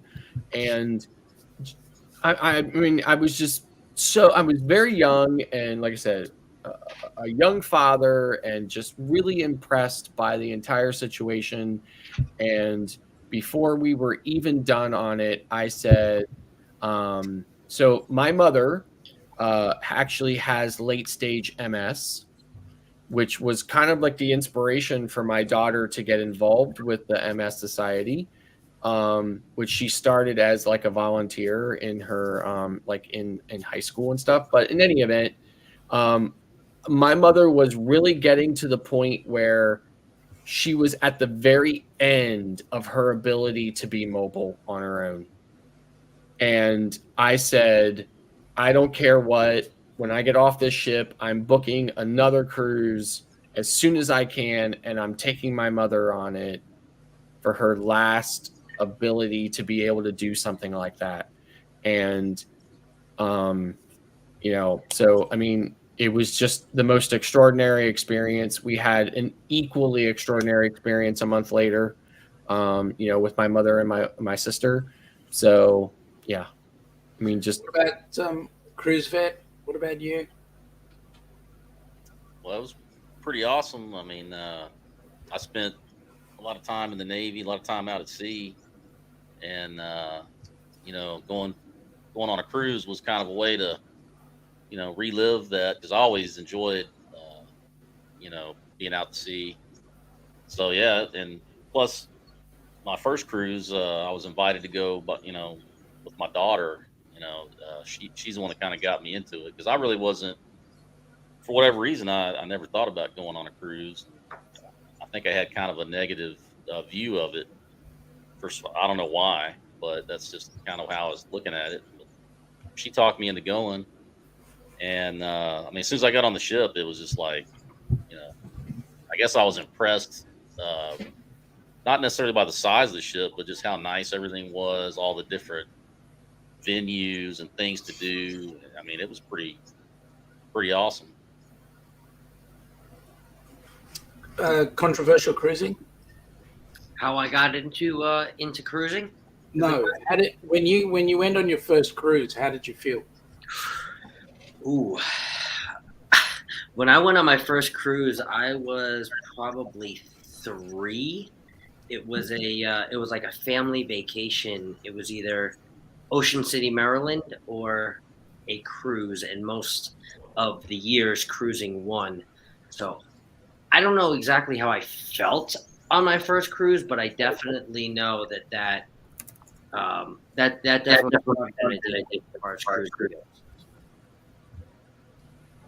Eddie, how did Alice let you feel on your first cruise? I did cruise back in the 80s and 90s, a long time ago. So finally in 2018, we both cruised together for the first time. And although I wasn't like so much into cruising then, I did wanted to cruise. And she booked the Escape out of New York. And I'm telling you, by the second day, I was hooked. It didn't take too long. First day, the running around, getting to the ship, getting together, doing the muster drill and all that stuff. It remind me of a lot of stuff that I used to do back in the day on those other Carnival ships. But I'm telling you, by the second day, I knew we wanted to do this again. And right there, we booked our next cruise on the second day. We already knew that the following year we were going to hit the Bliss. In that first cruise that we did together was 9 days. The next one was 2 weeks. So that's even better. That I really enjoyed the 2 weeks. You guys got to come down here. I mean, January the 2nd, 2025 is a 14-night, 15-day cruise. You've got to come down and enjoy. All right, enough of that. I know, Jeremy, you said earlier on that you felt really fantastic about your cruise. How did you go with yours? How did you feel about your very first cruise? Mm-hmm. What do you remember? Well, we left on the Carnival Breeze out of Galveston. It was supposed to be the Vista, but the Vista sailing got shut down, and we went on a 5-day and a 4-day as a result of that 1 7-day being broken down. My mother and my stepdad and my wife had been cruising, and they were all telling me about everything to expect. But whenever I first got on the ship, it was amazing how many people were on board, first of all, and then secondly, how much stuff you can just do that's already included with your vacation. I kept on wanting to pull out funds to pay for stuff, but they're like, no, this is included. This is included. And I'm like, well, what do you have to pay for? Because it was just so strange to me going on vacation and not having to spend money every time you turn around the corner. Yeah. So I felt strange. I really did. But at the same time, I was excited.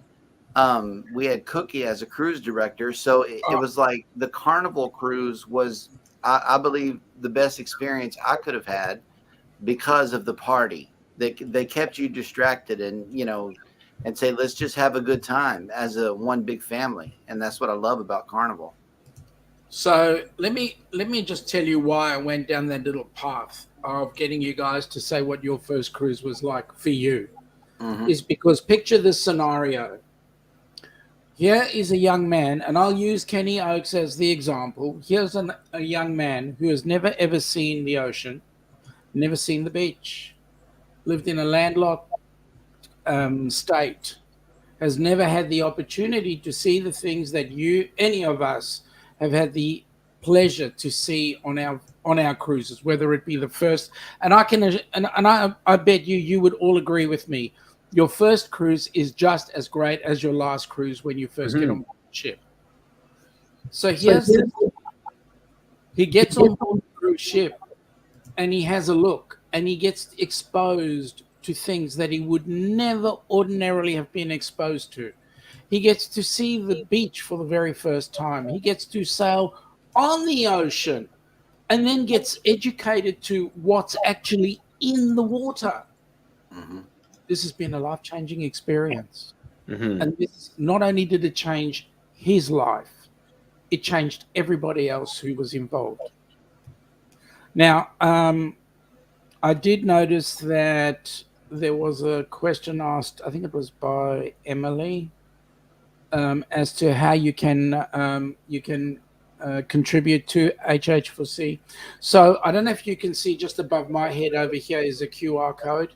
Mm-hmm. But if you go into if you have a look down over here behind my eyes, over here there's that website.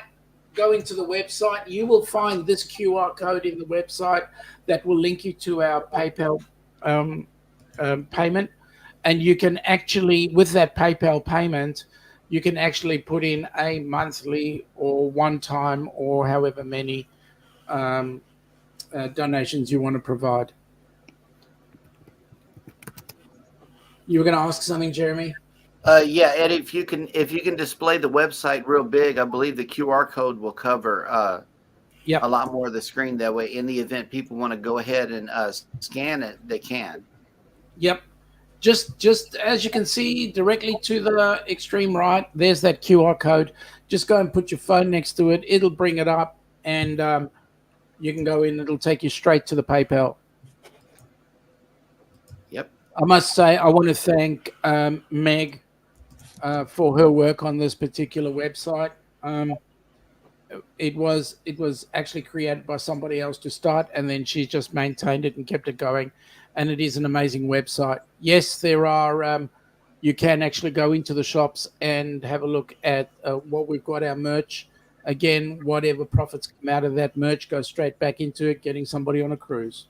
Mm-hmm. Yep.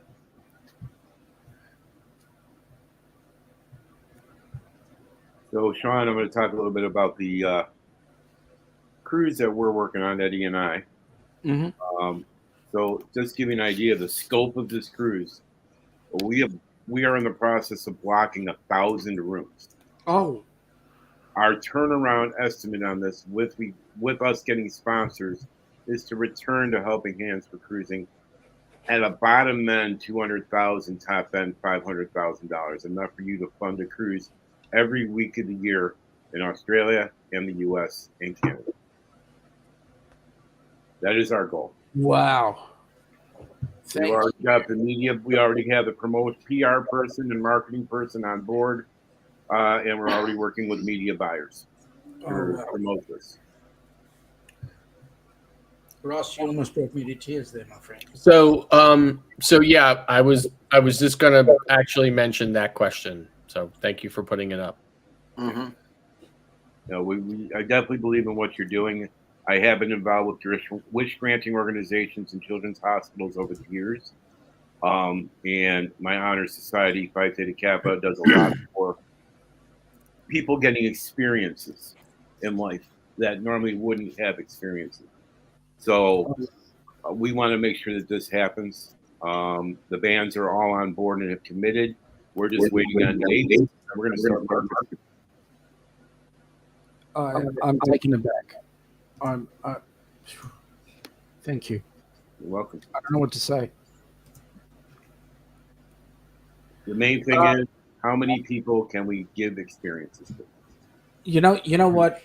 if we're looking at this, then I'm looking at the idea that maybe once a year we can charter a ship. Mm. Yep.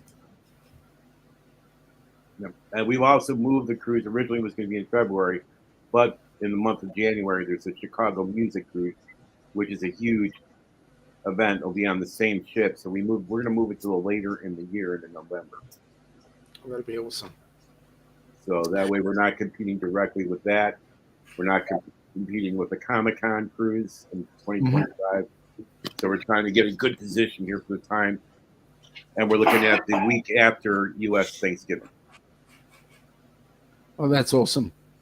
I'm taken aback, to be honest. Lynn, I believe that you should be able to do it with a prepaid credit card or debit card. You just go straight into the PayPal account, and it should let you do that. Mm-hmm.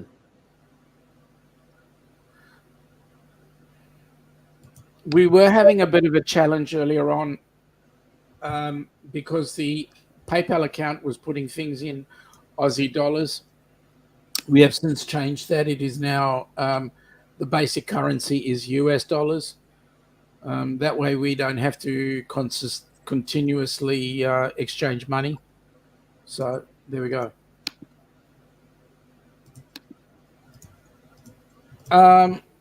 You have John there, JNN Travels. John, 1354, my friend.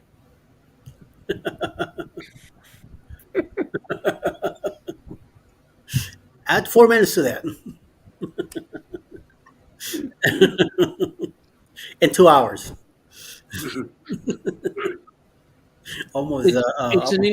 It's an in-house joke between John and I. We always talk about the time where we are. So 1355. Well, I was thinking to myself, somebody from California won over $1 billion in the Powerball, and I was thinking to myself, where was Sean with those numbers?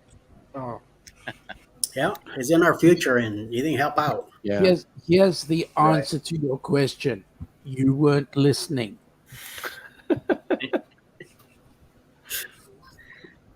Oh my! Funnily enough, your Powerball runs at exactly the same time as ours. Okay. Only a day earlier, but it's at exactly the same time. And I don't know. Lately, it's been California. There. Well, the last big jackpot also came from California. Yeah. Yeah. Mm-hmm. So what's going? And remember, one number. Mega Millions is tomorrow night, and that's $750 million. Yeah, $750 million. Yeah. Now, hang on a minute. I'll tell you what it is in Oz. The next one, and I don't want to make you guys feel bad, but when we have a lottery here, we get 100% of the money. So the next Powerball that we've got is only a measly 60 million, but you know what? It is what it is. Yep. Yeah, I think our tax overall is probably around half. I had a coworker one time that played a Crazy Eights scratch off and won $88,888 off of a $1 ticket. And by the time the federal and Pennsylvania state government was done with taxes, she walked away with about $43,000. So it's about half. It's like the lottery here. What you see 750, it's not 750. It's $1.5 billion. They only give out half, and then they take another 40% off of that on top. Yeah. Typical governments, all they do is take. Yeah. The $1 billion that they just did, it was $2 billion. They only give you half, and then they take almost 50% off of it on top of it. And then you gotta, every year if you take a yearly shot, you gotta pay tax and all that on top of it again. Yeah. And I think we need a new Boston Tea Party, guys. Yeah, tell me about it. My wife is an accountant for the Pennsylvania Department of Revenue. So she does corporate tax auditing. And I'm always teasing her about it. And I always say to her about how the government's taking too much. And I always say, what's the tax on $1 billion? $2 billion. Yeah. You know what? At the end of the day, if I'm fortunate to win the $60 million that we've got here on Thursday, let me say I'd be more than happy in my next year's tax to pay whatever tax is necessary. Yeah. Because of all the benefits. I don't want to pay it now. I don't want to pay before I've got the money. I'll pay it after I've got the money and spend. Yeah. Because I know I'll get good benefit out of it. Right. Yeah. Yeah. I mean, the unfortunate thing about our federal government is that, let's say you won $1 billion, right? They're going to take, whatever percentage they're going to take. But then that following year, when you file your taxes, whatever you've got left over is likely to put you in the highest tax bracket in our country, which is 37%. Okay. So then they're going to take another 37% of it the following year. Yep. Our highest tax bracket is 48%. Yeah. Ouch. That's why if I win a big lottery, I'm moving to Australia. Yeah. Yep. Just win the big lottery, bring it down here, and then we can worry about taking it back later on.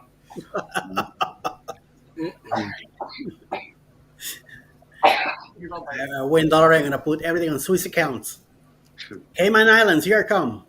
Oh, we don't want to put it on Swiss accounts Why not? because they'll keep the money. Swiss accounts can be identified by the IRS. That's it. Yeah. We'd rather stick it in Monaco bank accounts, or Monaco, as you would say. Oh, okay. Yep. Now the interesting thing is, speaking of taxes and legal, on the cruise, the Who tribute, the lead guitarist, corporate attorney, and the lead guitarist or lead bass player in the AC/DC tribute is my corporate tax strategist. Wow. Holy mama. Band AC/DC. What's that? Oh, no, hang on. Sorry, we're talking clock talk again. Clock is I'm not sleeping. Do I need to do sign language? smoke So, sick. hey, Scott, you had mentioned that you were looking into becoming a travel agent. Yes, I was. How's that going for you? It's definitely just a couple days into doing that, but I'm definitely curious about it, and definitely have enough people that are knocking at my door, asking enough questions. So I don't know.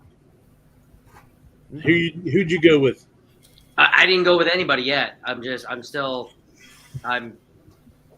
take this Margaritaville of the sea first, come back, and then assess.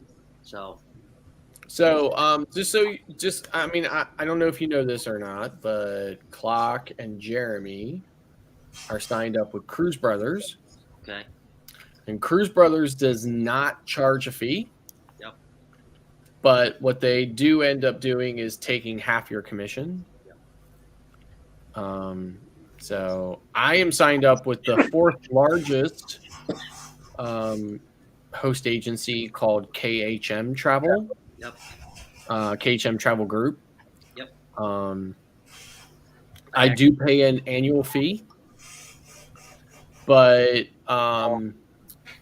my sales are high enough that my commission split is 90-10. Oh wow. So I get 90% of my commission versus 50, but I pay an annual fee. Now, the standard split is 80-20 unless your sales are high enough, then it's 90-10. Then it's 90-10. So yeah, so my sales are high enough. I've been getting 90/10 for quite a while. So, but yeah, but to get started and not have any kind of upfront costs, and if it ends up not working out, you can just cut and run. Yeah. Cruise Brothers is probably a good option. Yeah. I know my travel agent actually that I use now. I don't know. He actually is under KHM Travel too.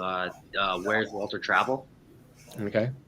So I use him, or I've used him a few times, and I know he's mentioned the KHM Travel too. So I was gonna look into just a bunch of different ones. I know also Bill from Armstrong Adventures was looking into the Cruise Brothers too as well. So he had let me know there was definitely some good things about Cruise Brothers too as well. Oh yeah, I'm sorry, Mike. I'm so sorry. I completely forgot about you. Mike is also with Cruise Brothers.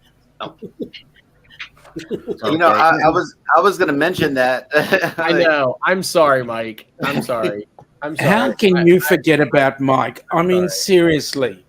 I'm sorry. I'm sorry. I'm sorry. Blaming on the alcohol. So how are your guys' experiences, the ones who are with Cruise Brothers now, as far as dipping your toes into being a travel agent? Your experiences so far? And my experience was really smooth because I dove headfirst into the training, and I did Carnival first because I have only sailed Carnival. I know Carnival, and so like the training programs are very similar to each other. Each cruise line has different names for different things, but it all boils down to you have to learn the classes of the ships, how to sell bookings, and what they really home in on is the group bookings. Yeah. Okay, because whenever I'm looking up a quote, I'm going to see if there's a group attached to that sailing and give them the group rate, because the group rate is going to offer them more than what they can access as a consumer. You have to offer them something extra, and group rates most of the time tend to do that. Right. So you gotta know which aspects that all of the cruise lines across the board are mentioning, and then you get to Virgin Voyages. With Virgin, there's a lot of similarities, but everything is called something different. And you just got to get used to the lingo. But looking up a cruise is pretty much the same, unless you go into Cruising Power and you try to put 3 kids in a single stateroom. Each one of the booking engines has their own quirks, but Carnival's always a winner. Cruising Power is a winner as long as you only got 2 kids in a stateroom. And you just got to make it through the training. Okay. Cruise Brothers has also installed a new booking engine right there on their site, where you can pick from multiple cruise lines just right there on the Cruise Brothers site. So I find it elementary, to say the very least, as far as navigating the site, learning what they have to teach you. And then they're steadily offering, webinars. You can jump into the webinar. And if you got a real good team leader like I do, they're going to email you the webinars, making sure, that if you want to pay attention to how to further your experience as a travel agent with them, you can. But my team leader said most travel agents are with her are just looking for cruises for themselves. Yeah. So here's the thing. So Cruise Brothers seems to be fine with that. They seem to be completely fine with the fact that you're a travel agent just booking your own travel. Yep. KHM will kick you out if you are only booking your own travel. They will tell you right up front, they are not interested in you being a travel agent with them to just book your own travel. Is there a certain quota that you have to keep as far as booking a year or booking a month? I don't. You don't know. But if I'm not booking, like if they're seeing everything I'm putting into the CRM, if it's just me, they're gonna boot me. Yeah.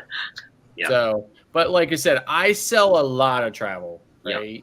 So like for me, like my Royal Caribbean BDM, which is business development manager, right? Like she does special cruises just for like high earners, and she constantly sends me emails identifying me as one of KHM's highest Royal Caribbean selling agents. Gotcha. So because I sell a lot of Royal Caribbean cruises, Yeah. so I get special options with that and stuff too. But again, like Cruise Brothers seems to be fine with you just booking yourself, and if that's all you ever do, then it might be worth it just so that you can book your own travel and make a little bit back on the backside of it. Right. KHM, you're gonna have to actually be selling other people, so that's something for you to consider. Yep. You know, it may not happen right away, but at some point in time, they are going to come knocking on your door saying, hey, listen, we've noticed over this amount of time, you're only booking yourself.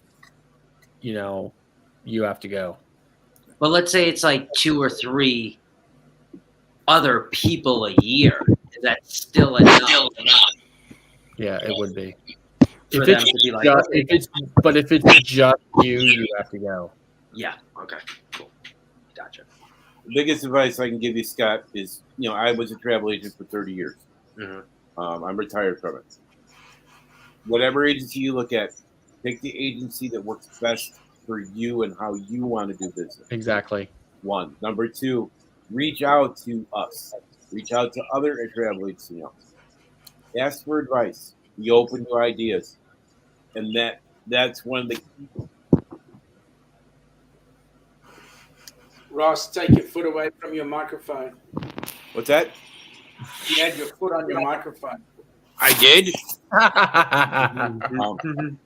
But the other thing is, you want to make sure you go with an agency that has a 24-hour response line to assist you, so you're not getting calls 24/7, 365 with emergencies. Okay. Good advice. With that said, gentlemen, I will see you when I see you. See you, Ross. Live stream next Thursday, Echoes of Pompeii live. And then I will be on Friday and then back on Friday night with Eddie as well. Okay. Peace. Awesome. Thank you, Ross. Right. Thanks. So, Mike, what about you? You're like, kind of the newest one in it, right? Which one?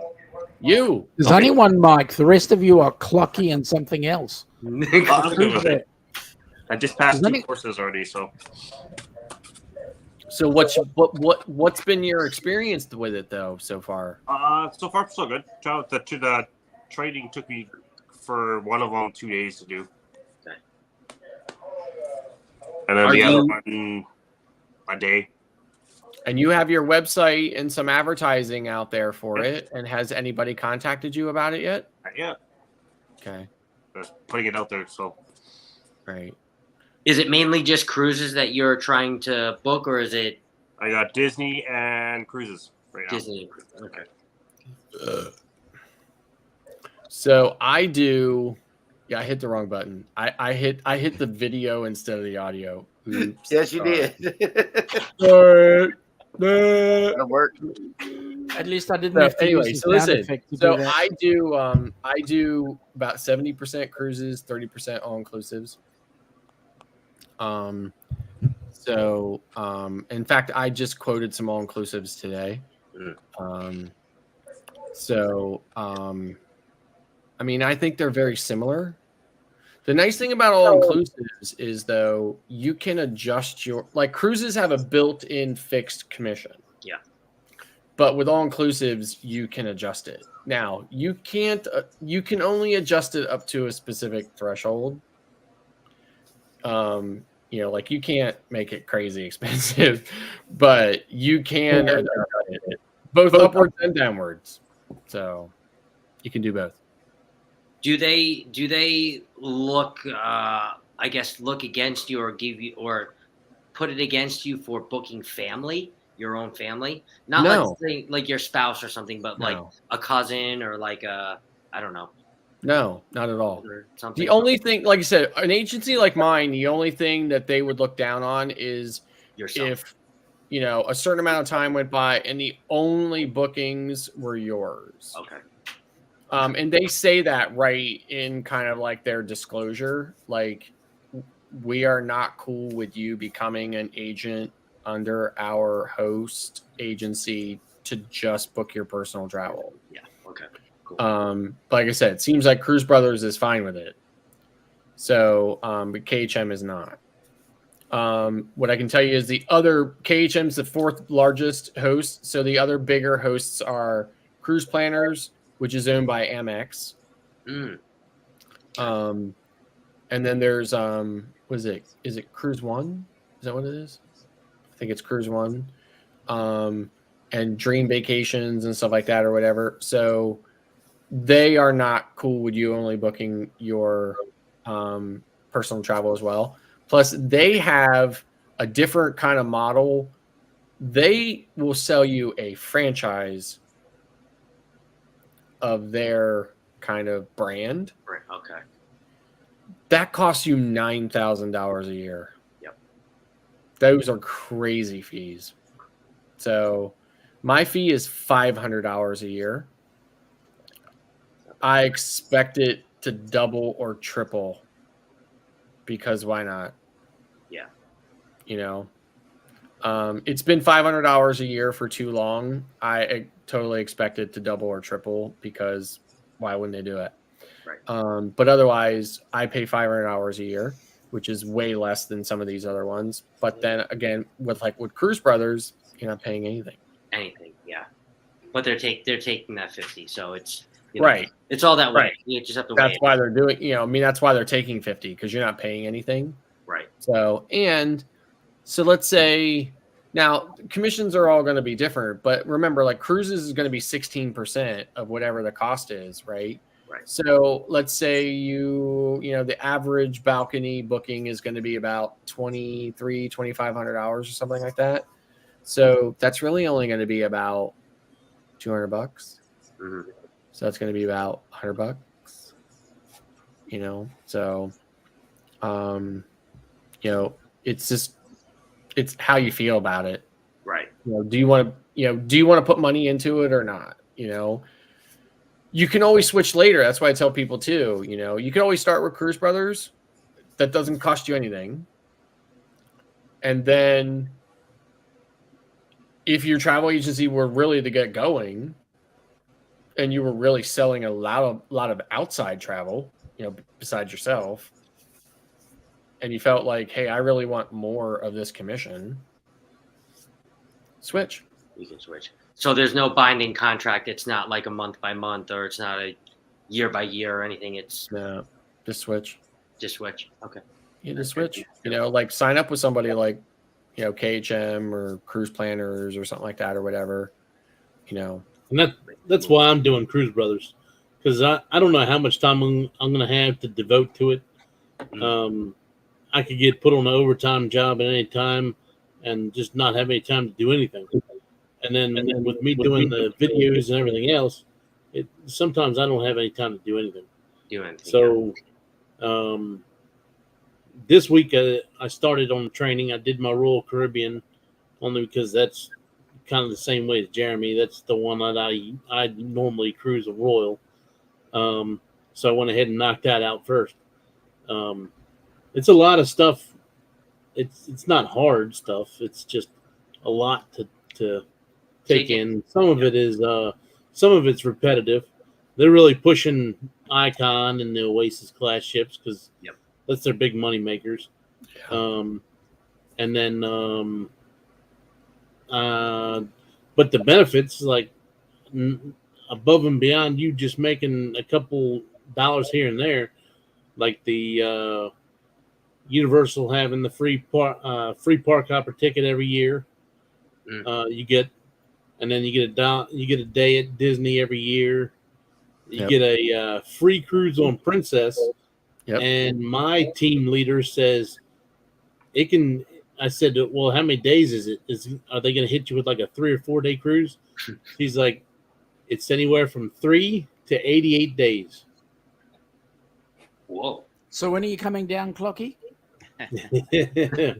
So, that's pretty cool. It's up to you what you want to do. She's getting ready to do hers, and she's doing a 22-day on her free cruise. Okay. For Princess. Now that's not once a year. That I guess that's just once for doing it. Now Royal Caribbean, when you complete their training, you get $50 onboard credit once a year, and then you also get Voom Internet once a year. Mm-hmm. So I mean that's $200 and some dollars. Yeah. So I mean the stuff adds up for not having to pay anything. I mean it's kind of a no-brainer if you're going to do cruising. Yeah, I agree. Yeah. Yeah. So like I still have my Princess. I did not know about the free Princess cruise for years, right? I feel like such an amateur, right? I'm like, oh my God, I've been a travel agent for years. I did not know about the free Princess cruise. And I was not having anybody calling me saying I want to go on Princess cruise. So I was not bothering doing their training. So when I found out about it, I was like, okay, let's bang that one out. So I actually still have. I just went in today or yesterday. Yesterday I went in and looked, just looking at cruises. I'm trying to figure out what Princess cruise I want to do. It's not every cruise they offer. They select which ones and they put it. You go into the Princess travel agent portal and you go under training and you click book my free cruise once you finish their training. And they give you a section, like they give you a selection of what you can pick. And I've got a Princess cruise for you. Yeah, it's changing. Coral Princess out of Sydney. Okay. Yeah, if it's in the list. Going to New Zealand. Gotcha. Hey, Scott. That's a great. Yeah, that's a great cruise to go on. We're in Jeremy compliance too. Oh, I did. I was literally just getting ready to say, "Hi, Jeremy. Thanks for coming in." So, but anyway, so yeah, so and then like Clock said, with you have to do the training every year, like whatever the kind of updates are and stuff. So you have to like do the things. Now I'm getting, unless I throw something in right now, I only have 2 Royal Caribbean cruises for the remainder of the year. And one of them, I already have everything I need on it for the Wonder. So I actually submitted my $50 onboard credit and my free internet request to Royal Caribbean for my upcoming Oasis sailing. So you have to do it 3 weeks in advance. You go into the training, you go into the to the portal and into a specific area and you just submit it. You check the boxes and you submit it 3 weeks. And then they send you an email telling you, you know, cool, we got it. We'll, you know, give them the booking number and stuff like that or whatever. Yep. So I actually get free internet and $50 of onboard credit. So you get that once time a year. With the Universal one, you get a 3-day hopper ticket once a year to Universal and Islands of Adventure in Orlando, as well as you can buy up to 4 additional tickets at 50% off. Wow. So if you want to take some other people with you, you can get half off for those. Nice. You get a 1-day, 1-park basic ticket on Disney. You know, so look at the value of what those costs. Right. Weigh that against. So, like for instance, in your case, like in Clock's case, I go with Cruise Brothers. You haven't put any money up front. Complete the training, you get that, right? You know, so it's kind of a no-brainer when it comes to stuff like that. You know, I don't know how. I mean, that's been going on for quite a few years, and you know, I would just say at any point in time they could yank it, because again, why not? Right. You know, why not make it less of a value? Why not, you know, do that or whatever? But in any event, that is, you know, some of the benefits that you have from that. And if you haven't put any money up front for it, it's, you know, even better for you. You're just getting the perks for you're Right. For basically me, getting I the perks assume for I assume paying you for the have a training. day job, right? Right. You know, Clock is performing brain surgery by day. So you know, so he definitely has a day job. So in any event, you know, so it maybe makes more sense to do that. Yeah. For me, I'm retired. So my day job is my travel agency. Yes. That is my primary focus. So, and I am selling a lot of travel. And more and more and more, especially since we've come out of COVID, my phone is ringing off the hook. Yep. Right. So like I'm booking a lot of travel and have for years. So, and I advertise and everything else. So I'm like a full scale, like I'm a legitimate LLC. So, you know, so I'm doing that. So in my case, you know, it just made more sense for me to go the route that I went. But there's absolutely nothing wrong with going the Cruise Brothers route, especially in the beginning, because you're probably only going to book yourself or maybe some family members and stuff like that. Like I said, for me, I'm booking lots of outside people. Mm-hmm. So for me, I want as much of that commission as I can get. Right. Of course. So, yeah. Because they kind of give you a little help in a way for the commission, sorta. But we'll clarify that. So like they don't Cruise Brothers, right? As far as like a parent host or something, they're not going to give you necessarily, you know, any hot leads or anything. But no. Like nobody's going to be ringing your phone from Cruise Brothers. No, and not even for me with KHM. I'm not getting any sales leads or anything from them either, right? Even for my fee, I'm not getting anything like that. But what I am, you know, like I said, I'm advertising, I'm doing all this stuff, you know, and I am generating leads on my own. With some of these other companies that you're buying franchises that you're paying $10,000, $15,000 plus monthly fees for advertising and everything else on top of that. Yeah, I mean, they are advertising for you constantly, but you're paying, like I said, 10 grand for them to do that every year. So that's the least they can do for that kind of fee, right? Right. So, you know, how much that actually translates into sales, who knows? You know, so I looked at a couple different ones. Bruce with Ocean Travel, his parent company was over $1,000 just for the training, and then it's $50 a month if you want 90% of your commissions. It's like 50, 40, 30. So if you want 80%, you're paying 40 a month. If you want 70%, you're paying 30 a month. Right. So that's $30 a month. I may not sell anything for months and months and months. Right. And not only that, the other thing you got to take an account for is, which I didn't know, is you don't get your commissions until the final payment's made. Right. Well, see, here's the thing. I don't get my commission until anywhere from 2 to 4 weeks after my client has returned from their vacation. Wow. Same thing here. After the client sales, there's a certain day in which the funds are released, and then you get paid, you know, on the payment day the following month. Yes. Yeah. So I mean, so you think about it, right? You learn this over time, right? Like when I was first a travel agent, somebody would contact me and say, you know, I want to go here or there or whatever. I'd send them 10,000 quotes. Now I send them 2, right? Maybe 3. Yep.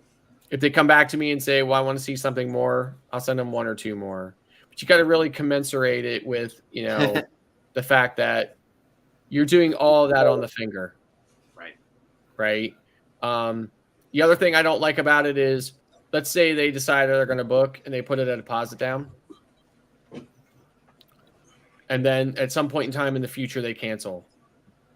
Right. The cruise line, they keep every nickel of that deposit. They don't share any of it with you. but yet you're the one that did all the work, right? Yeah, nothing. So that's why I call them the money whores. Yeah. So, but in any event, so that's the kind of Show. that's the kind of crappy side of it, right? So, but I mean, it is what it is, right? Yeah. But it's sales. Okay, so you have to understand. If you understand the nature of what it is that you're doing, you're in sales, right? Sales is this is the nature of sales. Okay, I understand that. It actually drives me to be a better salesman.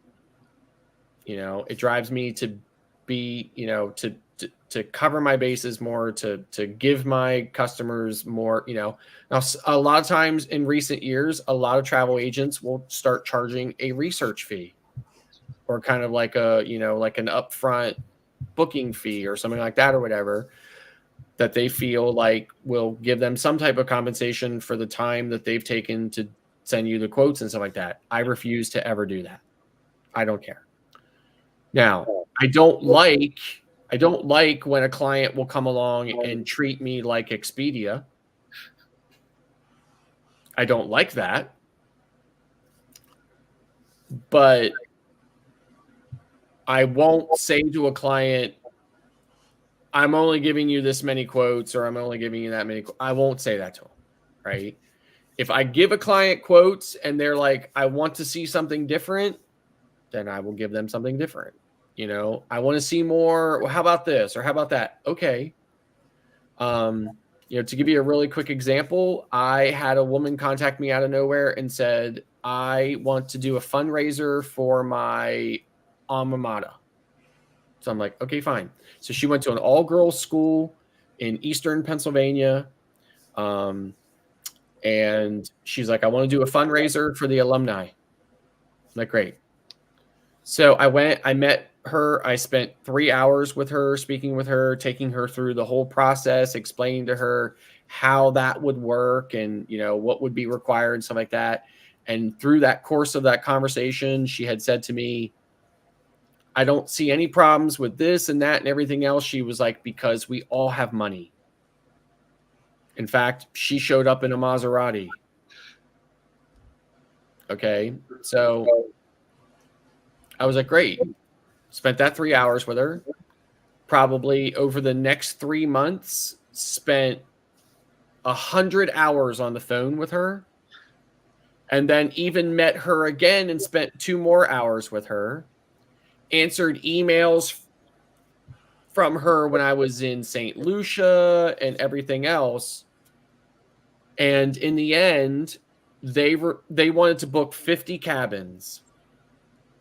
That's $25. Like, you hear Eddie talking about his booze cruise, $25 to secure your spot on that group. 50 cabins, that's $2,500. She shows up in a Maserati. I say, I need $2,500. She says, no way, and just leaves me high and dry. Just crickets. Never heard from her again. Spent hundreds of hours with her, right? That's the risk in sales, right? Like, what are you going to do? Right. But if it had worked out, I, probably would have cleared close to $20,000 in commission. Yeah. So it's the risk. It is the risk. Yep. Right. So what are you going to do? True. Luckily most of mine don't turn out that way. Most of mine are like, hey, I'm ready to book, So I send them a quote. They're like, cool, this is the one I want. What do I have to do next? I'm like, here's our credit card authorization form. Please submit it. I'll book you. We're done. Right. So that's how it works most of the times. But that does happen sometimes. So, it's the nature of sales. So Does suck. Sales can suck for sure. Yeah. For sure. I'm in it every day, so.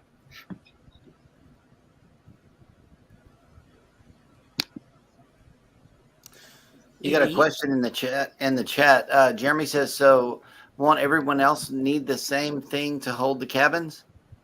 Yeah, I mean that's what it is, right? So like, I mean, I tried to explain to her. I was like, listen, I was like, here's this big cruise line. They got this big ship. You know, they're booking from everybody. You know, everybody wants to go on that sailing. Why do you think that they would just hold 50 cabins for you because you feel like you should get to hold 50 cabins for nothing? Like, they're gonna want some earnest money from you, like anybody would on any transaction. Yeah.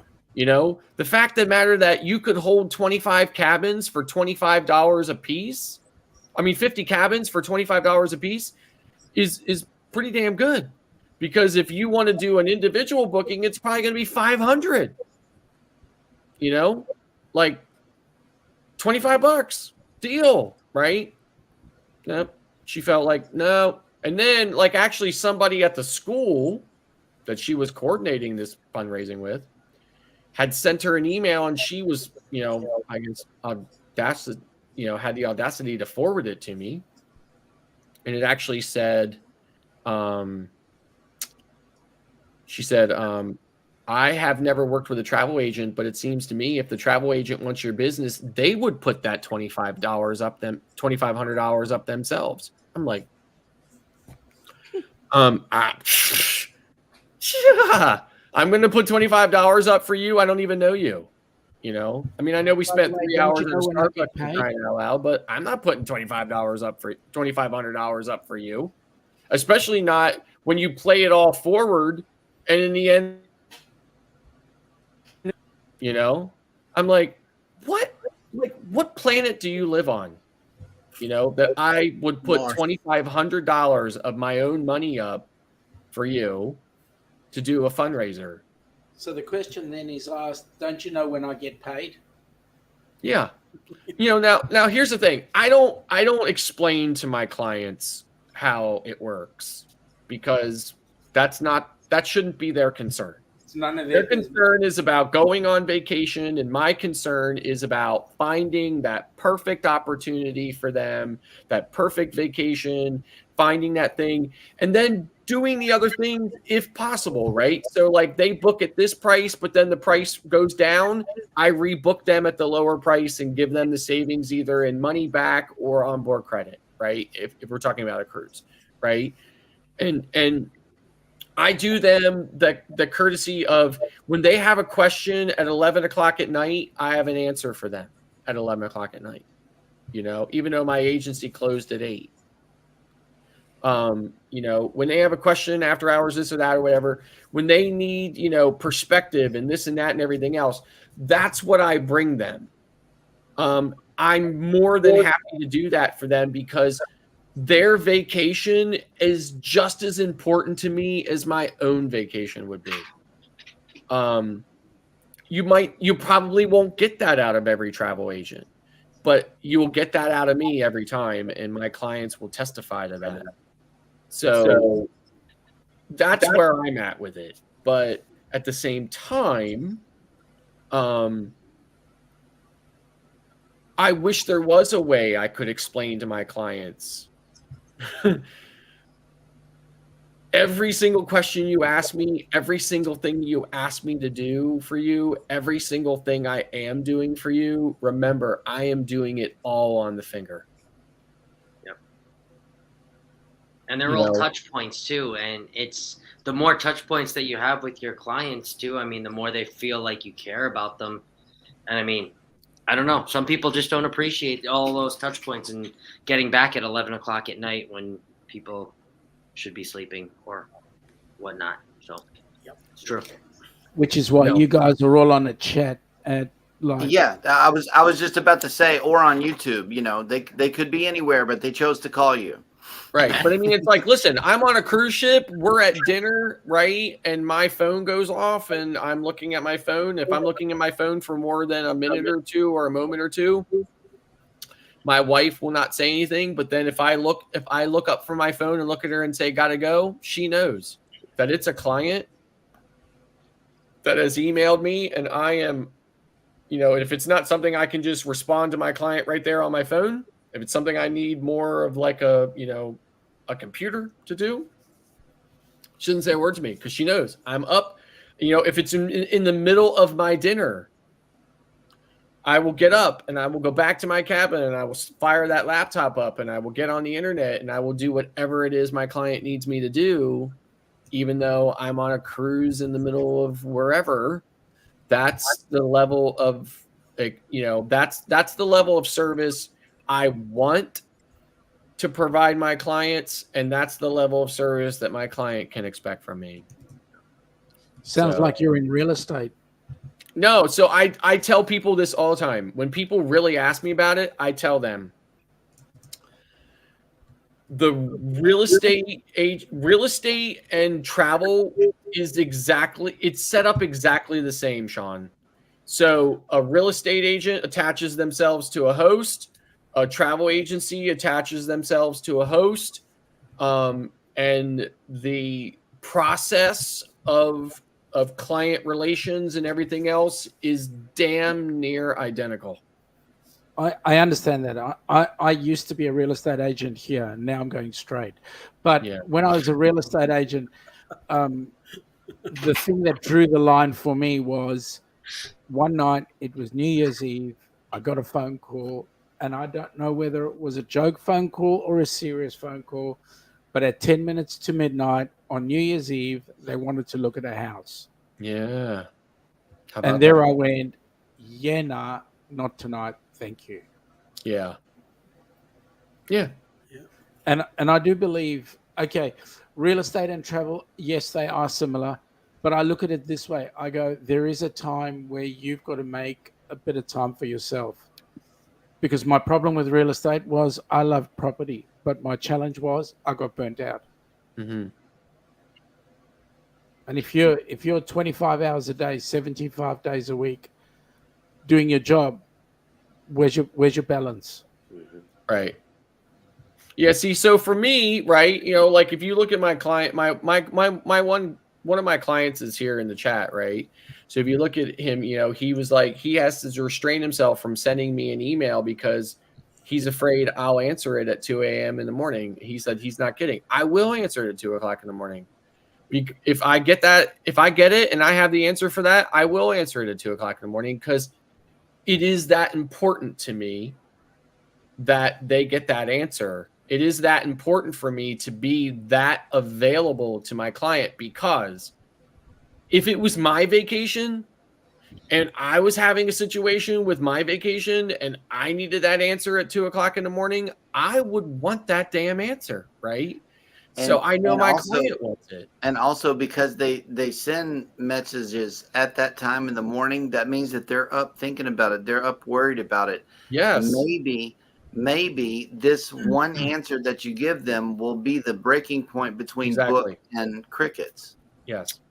So now I can tell you this from experience. Most travel agencies would not do that. Certainly AAA and Boscov's wouldn't do that. So, but I do. So I have a question for you, Scott. Does KHM, your host agency, your parents agency, do they cultivate that type of behavior? That type of travel agent and that type of customer service? Yeah, I guess customer service, to what they want and what they kind of want to embody as far as like a parent travel agency, because Walter is very much the same thing. Sometimes I have to hold myself back from emailing him, you know, a question or whatever, because I know he'll answer it at any. Well, I can tell you that KHM did not instill this sentiment in me. It's part of who I am. Got it. Because like I said, I treat my clients' vacations like my own. Yes. Right. The questions that they have, the concerns that they have would be my own concerns. And even if they're not my own concerns, I know that they're important to them. Right. So I'm very in tune with what it is my clients need and what they want. And it's important to me, you know, to be that level of service to them. You know, I often tell my clients, and I mean this wholeheartedly when I say it, I said, I appreciate the opportunity to be of service to you. Yeah. I do appreciate that to the nth degree. They have way too many choices today. They have so many options. And the fact of the matter that they have come to me and even come back to me means the world to me, you know, and I want to be there for them because I would want them to be there for me if the roles were reversed. Yep. So Sure. KHM does not, like I said, does not necessarily put that into me. I have a kind of love-hate relationship with KHM. I'm See you, bidding Sean. you all a good night. I Have a need great to, day. go and do some stuff. Sean, Catch see you all later. Yep. See you. So, you know, KHM, you know, they're like anybody else. They're a business, right? Yep. So they have some policies that I don't agree with, that I don't love. You know, but, you know, now KHM has a lot of great support. Okay. At any point in time while they're available, I can get on with them either on the phone or chat, and they will work the problem with me until it's solved. So, yeah. They also have some training for an agent who really just feels like, you know what, I do not know the first thing to do, but I really want to succeed. They have multiple levels of training. You go there to train for days. So they have an initial one they call boot camp. You go out there for 3-4 days out to Ohio, which is where they are. Stay in a hotel, go to the office every day, and you know, they have a whole thing, and by the end of the time you are ready to go, right? I did not need boot camp. And what I didn't know, I learned on my own, right? But I've been in business since 2016. Mm-hmm. So, you know, I don't want to say I know it all, but almost. It's experience, yeah. Yep, Experience. almost all of it. So, so in any event, then they have another level for agents, maybe at my level or higher, and then they have even another one that you know, somebody who really wants to take it to the next level. You know, like maybe even become like a massive major agency themselves, right? So, another thing too is you get to see the good prices on cruises, because you're always looking them up. You know, like we do it for fun here. Like, what if we wanted to go here? What if we wanted to go there? And as a result, you know, you start looking up cruises. Well, I know with Cruise Brothers specifically, we have what's called price advantages. And that is an agreement that the cruise line has made with the agency that if you can book this many people, we're going to give you this price advantage over, you know, regular people that are booking. So they do remind you to check your price advantages. They remind you to check your group bookings and stuff like that. And they're really good at encouraging you with all of these webinars and things that they invite you to. That way it just polishes your approach to your customers, as well as, you know, selling the product, you know, that they want you to sell. So like my agency is attached to a travel kind of conglomerate called TLN, which stands for Travel Leaders Network, right? Travel Leaders Network will literally go into every single cruise, on every ship, every sailing, on every line, as far out as the schedule goes, and block off a whole bunch of and create a whole bunch of groups on everything. Okay. So you have two schools of thought with travel agents. A travel agent will go in and they'll look at, they'll go in and look at a specific sailing for a client, and they'll look at the standard pricing. And they may see that group over there, and that group may be one of two things. It may be a lower price, or it could be the same price, only there's additional incentives. Like maybe there's onboard credit that doesn't exist with the standard pricing. There's all kinds of different scenarios, right? But in any event, you have two schools of thought. The agent's going to say, I'm going to book this because it's more money, so it's more commission. Or you're going to say, I'm going to book my clients into this group because that group is better than any price they're going to get, even on their own, if they go to, say, RoyalCaribbean.com or whatever. And that's where you shine in that respect, right? But not every agent is going to want to do that. Right. I do. I noticed. Every single time. I noticed the other day, my niece is getting ready to get married, and she wants to do a cruise for the honeymoon, essentially. And I went through Cruise Brothers just to see what the price of the cruise was, and it was like $687 per person on Symphony of the Seas, I believe it was, out of Bayonne. Yeah. Well, after I did all that, I said, well, let's just for giggles, let's go ahead and look up Royal Caribbean and see what it's going for. It was almost $300 more through the cruise line. Wow. Right. And I didn't think it was going to be that much of a difference. Right. So, like, I have this one client, and she was a childhood friend of my wife's. And she has a big friend group and everything else. And for the last couple of years, they've been booking one cruise every spring on a Carnival ship out of Baltimore. So what will happen with that is she'll reach out to me and say, like, we're going and so is going and so else is going, but we have other people that are interested. And in the end, when it ends up being 9, 10, 11 cabins, I'm booking them individually, but once I get 8 cabins, I'm merging them into my own group. And then not only am I able to then get them better pricing, but I'm also able to get them perks, onboard credit, this, that, or whatever, which sweetens the deal. Not only for them, but for me as well, right? So, there's all kinds of things that you learn about being a travel agent that you learn, you could learn it both ways. You could learn it by going to, say, something like KHM does their boot camp. Maybe you go there, maybe they'll cover a little bit of it. Maybe they'll explain it to you, but you won't quite understand it until you're in a scenario yourself with clients that, and you're like, oh, light bulb, Or maybe you'll just figure it out on your own based on, whatever. But for me, like I said, I've been in business long enough. I've been selling enough travel. Certainly in the beginning, I was my own best client. Me and my family.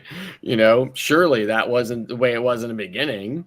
But now, now my business is going enough. My biggest problem right now today is clients calling me saying, when do you have any appointments this week? I can come in and sit down and speak with you. And I'm like, I don't have offices, but I am certainly willing to meet you anywhere you would like. Now there's a Starbucks about a mile from where I live. I meet a lot of clients there. Not only is it a nice neutral place, not only does Starbucks not mind, but there's free internet there as well, right? But if my client says, hey, would you like to come to me? Or I don't want to meet at Starbucks. I want to meet here. I want to meet there, whatever. Sure, whatever. 9 times out of 10, if that's how the conversation starts, by the time I have finished the conversation with them, I get all the information I need from them, and I put quotes together and I email them over, and they read them and they look at them. They end up booking without ever meeting with me. Yeah. So, but if they want to meet with me, I'm more than willing to go to wherever it is they want to meet with me and meet with them. So just, that's what it comes down to. You learn all that through the course of, through the course of doing business, through the course of being in business and stuff, like, I was in business 3 years before I incorporated. My business had gone to the point where after about 3 years, I said, you know what? Okay. I'm booking more than myself now. It's time for me to separate me and the business out. Yeah. So I, formed an LLC because that's what makes the most sense, right? Yep. But yeah, I mean, it doesn't mean anything, otherwise. But that's kind of where I'm at now too, because I have people that are asking, and then I'm, referring now to, my travel agent and things like that, and I'm just like, well, I could have booked that. That's my friend, or that's somebody I work with, or that's my family, or somebody that's no, I wouldn't say a shore book, but they're coming and saying, hey, I'm ready to book a cruise. Yeah. I want to ask you questions. I don't Right. really know too much, or I do know a decent amount, and I need to book somewhere. Do you know somebody? Right. And I'm like, that Yeah. somebody could be me. Right. Instead of being like, oh, hey, I have a friend that wants to book, I'm going to send them over. Right. That could be me. But I think in this scenario, you're a vlogger, right? About cruising. Yep. So you're at least going to be taking however many cruises a year you're doing, right? Yep. Why not book your own cruises? Why not get a little bit back on the back end? Why not have the advantage of being able to get in and look and see what cruises, are available and what options you have, what the pricing is? Why not be able to do that for yourself? Right. In that scenario, and then just see where it goes from there. Yep. Right. So, whether it becomes a full scale travel agency where you're servicing, multiple clients and this or that or whatever, or if you're just, securing your own bookings. Yeah. Because I do 410s right now. So I technically during the week, I have 3 days off. So, I mean, it still does give me enough freedom to at least give 2 days to, right. nurturing that into something. Right. Absolutely. So, Yep. For sure. Yeah. So, I mean, like I said, for me, and I'm like any other business, right? Some days my phone's ringing off the hook. Other days it doesn't ring at all. Yep. Some days people are calling me. Some days people are emailing me. Yep. Just depends. Just depends on it. But, I'm always looking at stuff. When I'm not getting calls, when I'm not dealing with a client directly on this or that or whatever, I'm going into my CRM. I'm looking at all my existing bookings. I'm going back in and checking prices to make sure that, to see if prices have gone down or whatever, so that I can reprocess those rates for, my clients so that they can get a lower rate. I'm always doing that. So, and I'm also, working on my YouTube channel, which I need to start working more on. So, because I haven't published a blog since April. So, and I have a lot of vlog material. I just haven't published one since April. So I really need to get on that. So, but yeah. Those your client in the background that are getting those emails that are saying, oh, I found you a lower price. Those are the people that are coming back to you, because those are the people that understand that you're doing that without anybody else. I mean, I hope that's one of the reasons why they're coming back to me. I hope it's for, the fact that they see the value and the level of service that they're getting from me. Yes. Now Jeremy is right. Price drops aren't happening right now. But prior to the pandemic, they were. In fact, I easily had clients that I had processed 7 price drops. 7 price drops for them between the time they had booked and the time, because you can only process final price drops till final payment. Yeah. 7 price drops between the time they had booked and final payment. Right now, they're not happening now. Right. Because pricing is through the roof right now, because demand is through the roof. Right. But demand is not going to remain this way. Mm-hmm. It honestly isn't. It's remained higher than I thought it would, but it absolutely positively cannot remain this high forever. It will drop. And when that happens, The cruise lines will do exactly what everybody in their situation does, airlines and everything else. When demand drops, so will prices. Yep. You know, to try to entice booking. Yep. So it will happen, right? I had clients who came to me, used me prior to the shutdown, prior to COVID, but were kind of reluctant about it. In that they really felt like they just wanted to go and book on their own. They wanted to just be able to go in and do it, be done. Didn't want to have to kind of like, you know, deal with back and forth. Mhm. And then COVID hit. And every single last one of them literally took a moment out of some phone call in the course of whatever and said to me, we just want to take a moment to thank you, because if we had to deal with this on our own, we would just have died. And we thank you so much for being here for us and for dealing with this for us. And, you know, and I'm like, you know, cool. I'm glad you see the value now in our services, you know? So, but I still will have people say to me, I didn't even know travel agents were still a thing. Yep. What are you going to do? You know? So it was different, you know, 20 years ago. I mean, my aunt was a travel agent too, and it was just different the way things were run back then. I remember being over her house and the things that she would talk about, and as far as traveling, it's just different. You know? Yeah. It definitely is. So, you know, like I said, I enjoy it. I always enjoyed it.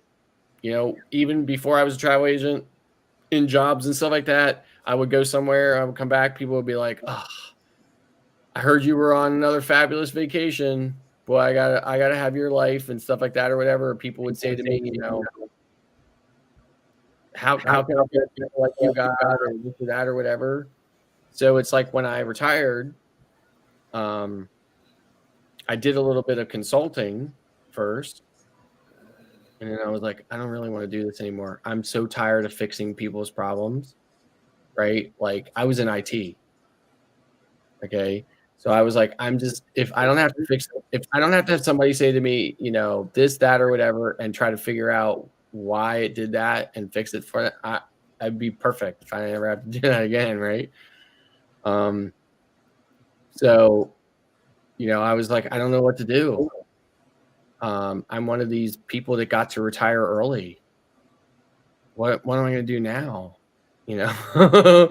So, you know, my wife was like, well, you know how people are always asking you about travel advice and this and that and everything else. She's like, why don't you become a travel agent? And even I said at that time, are travel agents really even a thing anymore? Like, do they really exist? And then, like, that's when she said to me, she's like, well, you know, look at all the people going to AAA all the time, and look at Boss Cobb's. Boss Cobb's is a small department store chain in my area. It stretches from like here to maybe like Maryland or something like that or whatever, right? There's maybe like, I don't know, 12 stores or something like that or whatever. It's very similar to like Kohl's or JCPenney and stuff like that. It's kind of like that, right? But anyway, she was like, you know, look at Boss Cobb's. They have their own travel and stuff like that. And then there was a chain of travel agencies at least in this area. It's called Liberty Travel. Oh yeah. And they all closed up during COVID and stuff, right? Even when I was just in AAA the other day, they used to have like 25 cubicles around the edge of their building. Every one of them had a travel agent in it. Now they have one. You know, like the rest of them are empty. So, but in any event, they, you know, she was like, why don't you become a travel agent? And I was like, okay. And I knew somebody that lived in a nearby town from where I live, that had moved to a suburb of Charlotte. And she was a travel agent. And I contacted her and I was like, who'd you sign up with? And she's like, I signed up through this agency in Ohio called KHM. And I was like, okay, cool. So I checked them out. I checked all the other ones out, and I'm like, $9,000, $500. You know, so I picked KHM, right? And then I spent 2.5 years training. I said, if I'm going to do it, I'm going to do it right. I spent 2.5 years going through every training. Now, I'd say 2.25 years was doing carnival training. No, I'm just kidding. It does feel like it takes 2.5 years to do carnival training, though. Carnival is like brutal. There's a lot of modules in carnivals. Carnival is brutal. There is. There was a 17 on Royal. Yeah, I mean Carnival 17 modules. Now, when I was doing Royal Caribbean training, RCU, which is what they call it now, Royal Caribbean University, did not exist. RCU came along later. But Carnival was just absolutely brutal training, so it took forever to get through. So I spent a lot of time doing Carnival training and stuff like that, but I was doing other people's training and stuff too. So I did Carnival, Royal Caribbean. I did a lot of all-inclusive resorts, Riu, Iberostar, Dreams and Secrets and stuff like that or whatever. So I spent a lot of time doing that. Then I went in and did Princess. And I started to do, here's the thing. I don't know why, but for some reason, I would rather stick white hot sewing needles through my eyes than do Virgin Voyages training. Like Virgin Voyages, I'm just like I just I cannot find the motivation to finish their training. I'm about halfway through, and I just cannot find the motivation to get back in and finish it. But in any event, you know, I just have been doing everybody's training, you know, over the time. I did Disney was also very brutal because when you do Disney initially, you have to do both Orlando and Hollywood, like or Disneyland and Disney World. I was thinking of Universal. so Disney, you have to do both Orlando and land. So World and Land, very long, and then you have to do cruise. So once you get that done, all you have to do is the supplementals, the increments every year. Same with Universal. You have to do Hollywood Studios in Orlando. And then every year you just have to do the supplements.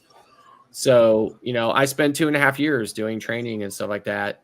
I was selling some travel along the way, but again, mostly me and some family members. It wasn't until I was done with the bulk of that training in 2.5 years to where I really kind of ramped up advertising and this and that or whatever. And I really felt like I knew enough about a lot of products, a lot of options to be able to adequately represent them to potential clients. And it was something that I did for myself because I felt it was ethical, you know, for me to know enough.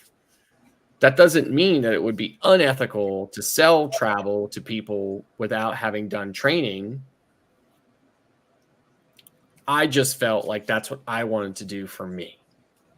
So, yeah, when I tried to dive into the Disney training, they started to teach me about all-inclusive, or not all-inclusive, but like a place in Hawaii. Alani. Yeah, and I'm like, what does this have to do with Disney cruises? You know, I'm like, this has nothing, because I just wanted to sell cruises. Yeah. I guess the name of the agency just kind of throws me off, but like I'm only pushing cruises because that's what I'm comfortable selling. Yeah. I mean, my agency is called Sail Away Cruise and Travel, right? LLC, right? Right. Sail Away Cruise and Travel. So you think mostly cruises when you think Sail Away Cruise and Travel LLC, right? So that's what I do. 70% cruising, 30% all-inclusives. I've sent about 4 families to Disney, and I don't care if anybody ever calls me about Disney again, right? Like, Disney is not my focus. My focus is cruising because that's the one product that I feel as strong about as I do. I think cruising is the best value in vacations. I think cruising is a fantastic, wonderful way to go on vacation, and I believe in it strongly, wholeheartedly. So that's why my travel agency has a name that says cruise, Sail Away Cruise and Travel. I also believe that an all-inclusive is basically like a land-based cruise. You go there, it is very similar. You know, you go, you check in, there are shows, there's multiple dining options, there's drinks, there's beach, there's, you know, it's basically a land-based cruise. An all-inclusive is, which is why I also feel very strongly in it. So, but cruising is my ultimate passion, ultimate, you know, desire. So that's why my agency is geared towards it, and it's the bulk of what I sell. So, fellas, I'm going to get off because I got to get up at like 7. Okay. I will catch you all later. I'll probably be on again tomorrow night. All right. But see you all later. See you, Mike. Peace. I mean, I'm waiting for Eddie to become a travel agent. Yep. Seriously. Why not, Eddie? It's to me, this YouTube channel is busy enough. Oh, it is. It is. But think about it, you know. Think about, you know, you've got, I mean, I'm not saying you're not busy. I'm not saying you don't have things to do in your life, but you know, you're not getting up every day and going to an office and stuff like that, you know, and this and that, and coming home to a family and all these other kinds of stuff, you know, that would occupy your time, I guess is what I'm trying to say, right? You know, and then you could book your own travel. Even Alice mentioned it to me. Yeah. She even said it, how, you know, become a travel agent. Like, yeah. It's so much competition out there, and I need to be very careful because I get disability, and I have a maximum amount that I could go over. Of course. Right. And then that's it. Yeah. Well, then don't advertise. Just, you know, like I said, sign up with Cruise Brothers and book your own travel. Exactly. That's what I'm saying. Like you control how many clients you're going to have. Yeah. Now, let's say you get on a public forum like this and say, I'm a travel agent. Then you open up yourself to maybe a lot more clients than you're able to handle. Right. But if you keep it under wraps, you can learn more about each cruise line and use your knowledge based off of what you learn to plan better voyages, save money along the way, and make a little bit of that money back. Yep. And I do, I do have the time, you know. Yeah. Absolutely. Like after you know, like I mean, listen, I've told everybody in the community, you know what? I'm willing to share my knowledge and experience and help you out with this and that and everything else. Jeremy contacts me sometimes. Clock contacts me sometimes. You know, I either know the answer, I don't know the answer, or I'll find the answer. Or he's working on it. Or he's working on it immediately after the request. Yep. So it's like, you know, I'm more than willing to help everybody, you know as much as, you know, I mean, because nobody was there to help me. I'm more than willing to pay it forward for other people. Yeah. I wish somebody had been there for me. You know, I learned a lot of it on my own and stuff, but you know, I've had multiple conversations with Clock and helped him with different things and stuff like that. I'm more than willing to help anybody else with stuff. You know, I mean, like I said, I don't know the answer to everything. I know most of the answers, and if I don't know it, I'll find the answer and get back to you on it. But yeah, I mean, it'd be, you know, be kind of a logical step for you, possibly, Eddie. So. And when she said it to me, I kind of said, well, once you become retired, then she could back me up, and we both could do it. Yeah, that's another 5 years, you know. So maybe you never know. Maybe next year I might take you on that and jump on it, you know. Yeah. I mean, Beth has always said to me, you know, like she's always said to me, you know, once I retire, if you still had a travel agency or whatever, maybe I'll, you know, sign up too and become a sub agent or something like that or whatever, and we'll both sell travel. I'm like, yes. Yep. Yeah, we'll see. You never know. I think we're going to move to this place in Georgia called Chattahoochee Hills. Hey, nice Yeah, town, my Eddie- man. Eddie's Nice like, town. oh my God, please don't move. Please don't move here. Please don't move here. You like it down here in this area? No, seriously, like I haven't seen much of your area, but like what I've seen of it, I really like. It's all country. Yeah, I know. I love that. I'd say Southwest Atlanta, but it's Southwest Atlanta. I mean, I have lived here in the same zip code my entire life, but my zip code is exploding with growth, right? Absolutely exploding. In fact, my town has just gotten a second zip code. We've just got a second area code because we've run out of numbers in our area code. It's exploding where I live. And every single day when I deal with all this extra traffic and everything else, Beth and I look at each other every day and say, we're ready to go further out. Like ready to move and go further out because we just cannot stand all the additional growth and traffic around here. So yeah, this is very tranquil out here. Yeah. And like where I live used to be exactly what I saw in some of your videos. I mean, that used to be exactly the way it was here, but it is not like that here anymore because they are just houses are just showing up everywhere.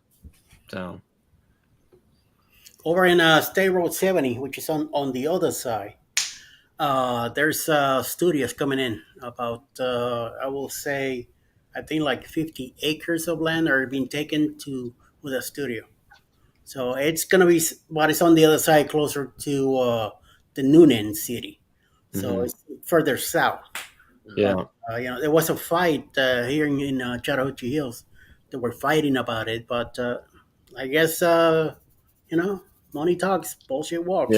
Yeah. Like Beth and I too, like we live in a bubble, right? Like our house is 5,000 square feet, right? So we have a nice big house, right? We paid less than 200 grand for it 15 years ago. Nice. Right? We look at places like this now, they're like $500,000. Easy.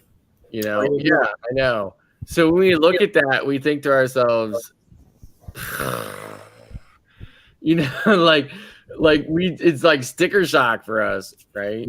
Yeah. Like that's what I think about you, Mike. Like I know when you said like, yeah, I don't know where I'm going. I said, I wonder if it's because he can't bring himself to spend the kind of money that these people want for their places now. Right.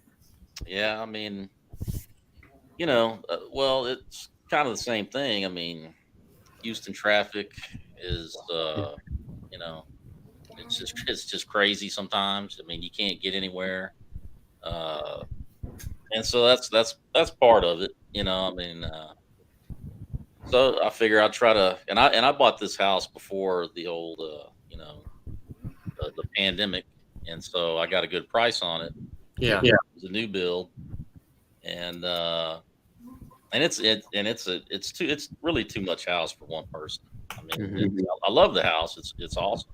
Yeah. Anything bad about it. So I look at the way the prices have went way up.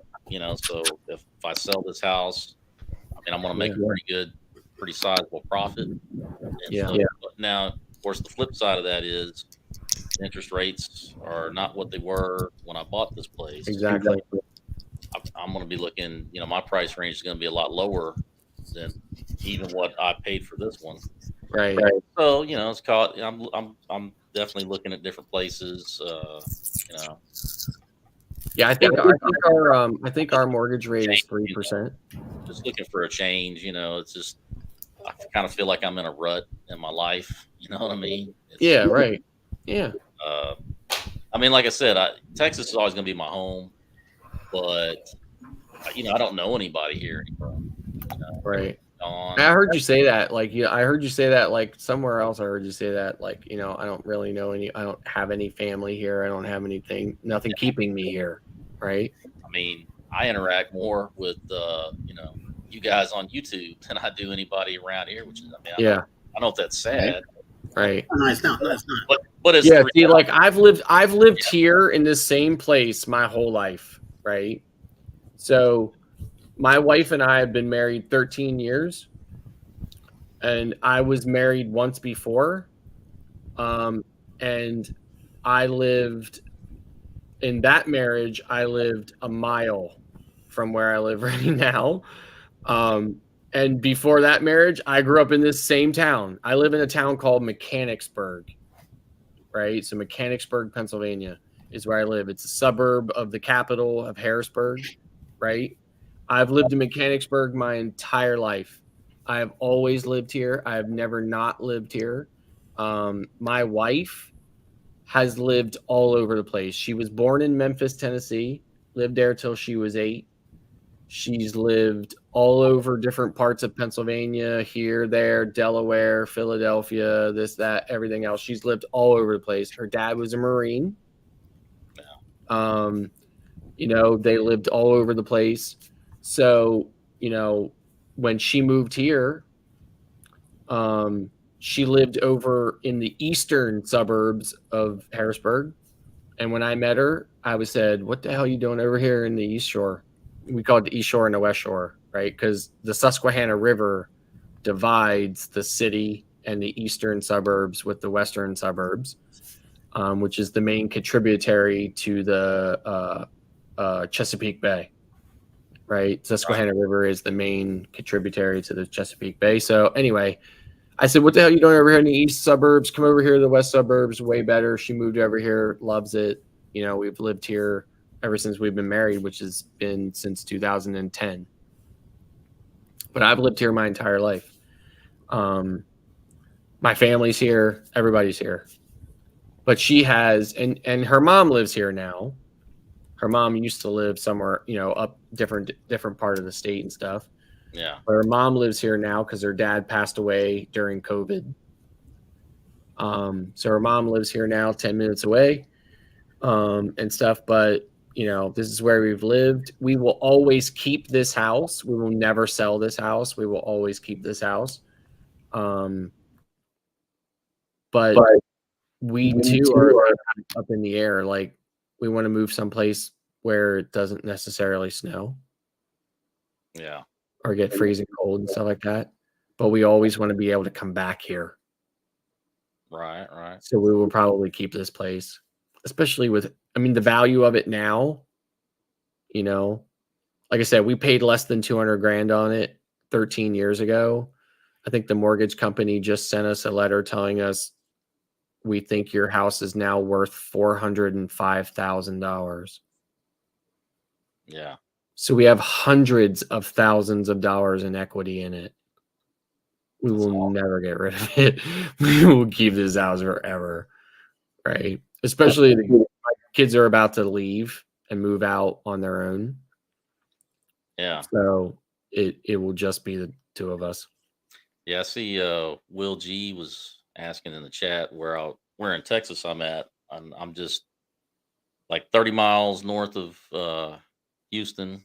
Porter, that's the name of the. I know, it seems like all of you guys are from Texas, right? Jeremy's from Texas, you're from Texas. Z lives where, near Dallas? He's up in the Dallas area, I think. Yeah. But isn't like Embarkation Nation, aren't they up in the Dallas area as well? No, they're down in Corpus. Oh, they're down in Corpus Christi. Really? Yeah. Really? I didn't know that. No, just north of Corpus. Really? Wow. Yep. Yeah. Huh. Yeah, it seems like a lot of you guys are from down there. So. Yeah, I mean, wherever I move, I mean, it'll be a little bit sad to move away from. So do you think you'll still move somewhere in Texas, or you think you'll move to Florida? I know you want to leave it. I know you want to keep it a big secret to do a reveal about it. So don't say anything you don't want to say. I mean, I'm looking at different states. I mean, I'm looking here in Texas. I'm also looking. I looked in Florida. The thing with Florida though is a lot of the places that are kind of in the price range I'm looking at. I'll find a place that I like, and every single time it's like 55 and up. You know. Georgia, just saying. I've been looking there. I've been looking like right around the Gulf Coast, the Gulf Coast area. So, gotcha. Because obviously, I I like the cruise, so I want to be Right. somewhat accessible. to, Right. An easy drive, hopefully. But also, do you have a place to evacuate to in the event one of our friends show up from the tropics? Yep. Oh yeah. Well, yeah. I don't want to be like right on the water, Yeah. but like far enough inland, but not too far. Far enough where I'm safe. For so many years, my wife and I, we were absolutely dead set, Mike. We were like absolutely dead set. We were positive. Every time we went to Central Florida, we checked out different neighborhoods. In fact, we have friends that have relocated. We probably have easily 10 friends that have relocated to Central Florida. And one time, one of the last times we went there, we deliberately got a hotel out near UFC. Or UFC, near the University of Central Florida, Well, right? Yeah, UCF. So we got a hotel out there so that we could check the area out. We were doing that. We were checking all these different areas out because we were absolutely positive we were moving to Central Florida. And now we've taken a step back and we've looked at 3 factors. The people, the politics, and the fact that insurance on a house in Florida is like gazillions of dollars and stuff like that. And a combination of those 3, we would not move to Central Florida or anywhere in Florida at this point, even if it was free. Yeah. Like, we just will not move there now. So now we're reevaluating it. Now we're looking at places like South Carolina, Georgia, maybe North Carolina, but we feel like that's not far enough south. Yep. So, but we're looking at places like Georgia and South Carolina now, just, because we want to be far enough south. We want to be away from some of the cold weather. We want milder winters. But there's just absolutely, positively no way. And with all due respect, Jeremy, we really feel like Texas is almost like Florida, right? Getting there. Yeah. We really feel like the people, and the politics and stuff in Texas are not that dissimilar from Florida, and we just don't want to do it. And when I say politics, here's the thing. I'm a lifelong Republican, okay? I served under the Pennsylvania State House Dome for the Senate Republicans for decades. Okay. I am a lifelong Republican. I have always been a Republican, but what I am is a Republican classic, right? I am not a modern Republican, if that's what you can call them.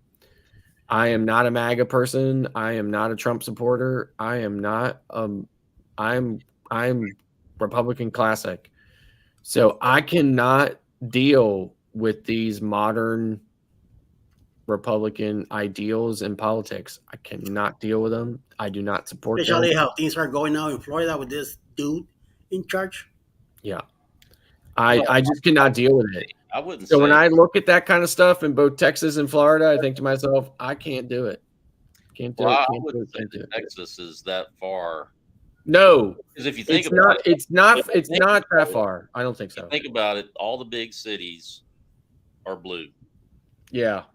Houston, Yeah. Dallas, Austin, Right. San Antonio, El Paso. Right. That's all blue. Yeah. So, Like, they don't have to be blue for me because, like I said, I'm a but Republican. I'm just saying Things don't have to be blue for me, but they can't be like, they can't be crazy like Florida is. right. Can't be. Nope. Sorry. Can't do it. Well, I think the thing about Florida was people just went there because they were escaping other places, like say, out Crow's west, Nest. California, up north. People that were under those lockdowns, and so they were looking for places to escape to. And I mean, that was a driving factor, for a lot of people on the floor. I'm not trying to listen. I'm not trying to take this discussion political in any way. I'm just saying, I can't move to Florida now because of the politics, because of the people, and because of the crazy insurance rates and all this and that and everything else. I can't buy a house in Florida and live there and spend I can't go down there and buy a house that I'm perfectly happy with, and I'm only 30 minutes away from cruise ships, so I can get on them every week and stuff like that. I can't do that and then spend 10 grand on insurance that's going to end up not paying me anything when a hurricane hits or something. And the the Florida legislature has passed laws and stuff that allow the insurance companies to say, we just decided we're not going to pay you, and we get away with it. I can't live in a place like that. Right. So, like I said, so now we're reevaluating it. But no matter where we live, we will always own this house here. So, because we need a place to run to when things get crazy. Sanctuary. So, yes. So, and like I said, we've had lots of neighbors around us that have done a lot of the same things. They live here in the summer and live somewhere else in the winter. Somewhere else warmer in the winter. So yeah. For We were going to move to the main spot we were looking was Ocala years ago, but always something in the back of my head kept saying no. I don't want to go there. Yeah. I mean, I'm from Miami and still didn't want to go to Florida. So we started looking around. We thought about Virginia again. I wanted to end up in South Carolina, closer to the border between the South Carolina and Georgia. So within a 2-hour drive, we could come down here and see our family here. Yeah. I mean, Alice's family. All I have is a brother in Miami and a cousin. My sister is living now in Puerto Rico. Me and my brother, we're two different people. We are opposites big time. So once we looked at a few places, we both realized that Georgia was the spot for us. Closer, if we end up coming here closer to them, we got this house at a great deal, and I'm very happy, here. I thought it was gonna be rough at the beginning when I first moved, but once I lived here by myself first, I was here 6 months out of the year by myself without Alice because Alice was still working off state. Right. So I got used to it. I got comfortable. So I said, "Yep, we picked the right place." So I'm very happy that we're out of the hustle and bustle of Atlanta. We're out in the country, even though it's a little, it could get a little weird sometimes around here because of who you're talking about. But other than that, I mean, listen. I mean, there's crazy MAGA people. I mean, Pennsylvania is a purple state, right? So what they call a swing state, right? Yep. So our legislature has been controlled by the Republicans for 25 years. The Democrats just took our House of Representatives by a very slim margin. First time in, like I said, 25 years. Our governor goes back and forth all the time, right? Sometimes we have a Republican, sometimes we have Democrats, about 50-50 on the governor side of it. We have a Democrat governor right now. He had been our attorney general. He's like the youngest governor we've ever had, right? His name is Josh Shapiro. So he's from the Philly area or whatever. So, but things are like that around here too. There's Trump signs everywhere and stuff like that. Trump 2024 and stuff. There's Trump rallies here, everything else. I mean, it is what it is, right? Like I said, I try not to get involved in it too much, but I can tolerate it here, right? Because it is a nice mix. Florida just seems to be absolutely whacked, and it seems like it's just happened in the last 4 years or so. We just could never move there now at this point, unless things would radically change or something like that. But we had always had our heart set on it for the weather, for the area, and the fact that we would be so close to cruises. We could just cruise often, but But now we're starting to see a lot more cruises leaving from the Northeast and stuff now too. And the thing that we always hated about cruises from the Northeast is they were only ever going to the Bahamas, because it's all the further you could get in 7 days from here, right? You can't get any further unless you go in like 11 days and stuff like that. And it just never had a lot of those. But now they're having more and more and more of those. And now with MSC coming to New York, and now with Carnival sailing from New York year round now instead of just during the summer and fall, it's providing us some more options for sure. We're definitely, enjoying those and taking advantage of those. But for me, it's an ordeal for me to get to a ship outside of this area. I have to drive 2 hours to a major airport, park, fly back. It's a big deal for me to get to a ship. Yes. We can't all just hop in our car and be at a ship in 10 minutes, Jeremy. Yeah, I was able to actually get a pretty cheap flight to LA the other day, because my next cruise is out of Long Beach on the Navigator of the Seas. Actually, I just was able to check in online this morning, so got my 10:30 boarding time. So, but it only cost me $200 round trip. So, I mean, I could have went with Spirit and got it for 130, but yeah, I don't want to deal with Spirit. So like when I first started doing the morning show with Jeremy and Eddie, my one client, Jeremy Farino, he's in our chat here or whatever, he had said to me, Jeremy was talking about, how they're in Galveston, they're so close to the port and stuff like that. And Jeremy Farino had said to me,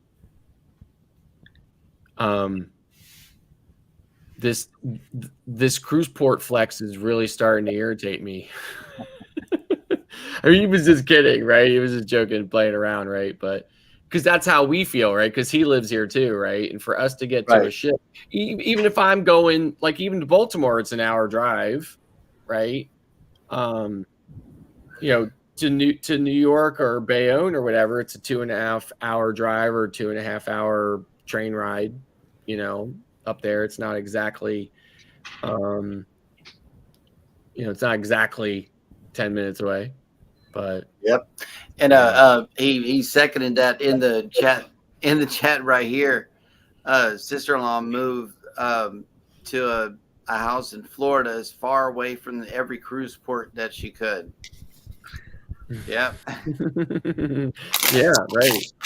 So, but I just kind of lucked up here, guys. I mean, what can I say? I know. No, listen. I don't begrudge you. I'm just carrying on with you about it. I didn't even know that I was going to be cruising whenever I came here. I had never cruised before. Right. Like part of me, like Beth is jealous a little bit about the booze cruise this year, because she was like, might be nice to cruise out of New Orleans, like down the Mississippi and stuff like that or whatever. So, I mean, obviously there's nothing we can do about it because we're on Wonder, but definitely something to consider for the future. But listen,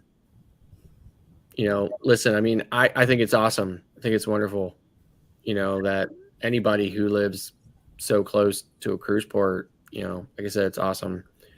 And I would sail out of Baltimore more if they went places more often than Port Canaveral, Nassau, and Half Moon. Yep. So, but they just can't get any further and back in 7 days. So. That's my thing too. Yeah. So like Beth, my wife, she says to me, like if we eventually if we move to South Carolina, we move to Georgia, we're likely to drive to Florida ports and stuff like that and not fly. So, obviously that's not going to be 10 minutes away either, but it'll be nice to not, like I said, I have to drive to like the two airports I fly out of most often are BWI and Reagan. So National Airport in Washington, right? Yeah. So that's, Baltimore is about an hour and a half drive for me. Reagan's 2 hours. So I have to drive there, park, pay to park, go through the whole airport thing, fly, get to where I'm going, stay at a hotel, rent a car, drive to the port, and then do the whole thing in reverse, just for 7 days. I mean, it as I get older, I'm minding it more.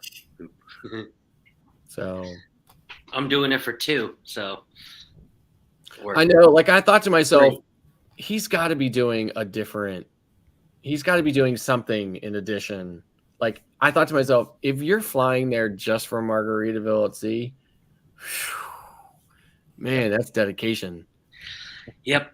Yeah. I don't know. I got the itch to do something else before the Alaska cruise in August. And that just seemed the most sensible at the time. Yeah. And the person I was going with the first person I was going with ended up backing out on me. So I ended up making the connection with the person that I'm going with in Alaska to do the Margaritaville cruise. But otherwise, I was going to do that cruise by myself. So, wow. I mean, I would do Margaritaville at sea all day long, every day, as long as I was already in South Florida doing an additional cruise. Yeah. Right. Like I would never go down there just for that ever. I was just itching to get out, and I did the math on like some Carnivals and some other cruise lines 2 and 3 day or 3 day and 4 day, and it just didn't make sense. So this was the only one that made sense. Sure. Yeah. So yeah. Gentlemen, y'all have a good night. Night, Jeremy. I am ducking out. See you Sunday. What's going on Sunday? Oh, they were in the chat a while ago, and we're interviewing them. Traveling with Tinkerbell. Yes. Traveling with Tinkerbell.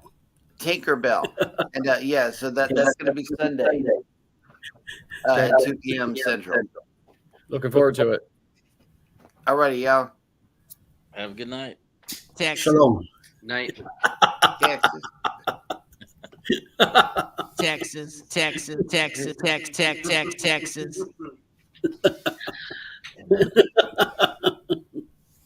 Oh my, oh my, oh my. Oh my Lord. At least we have Denise here in the chat, still here.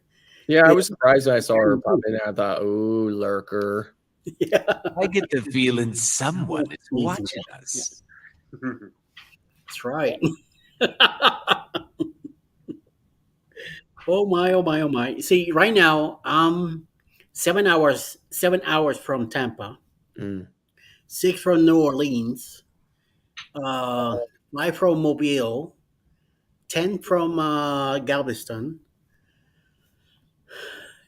8, I'll say, from Port Canaveral, and 11 from Miami.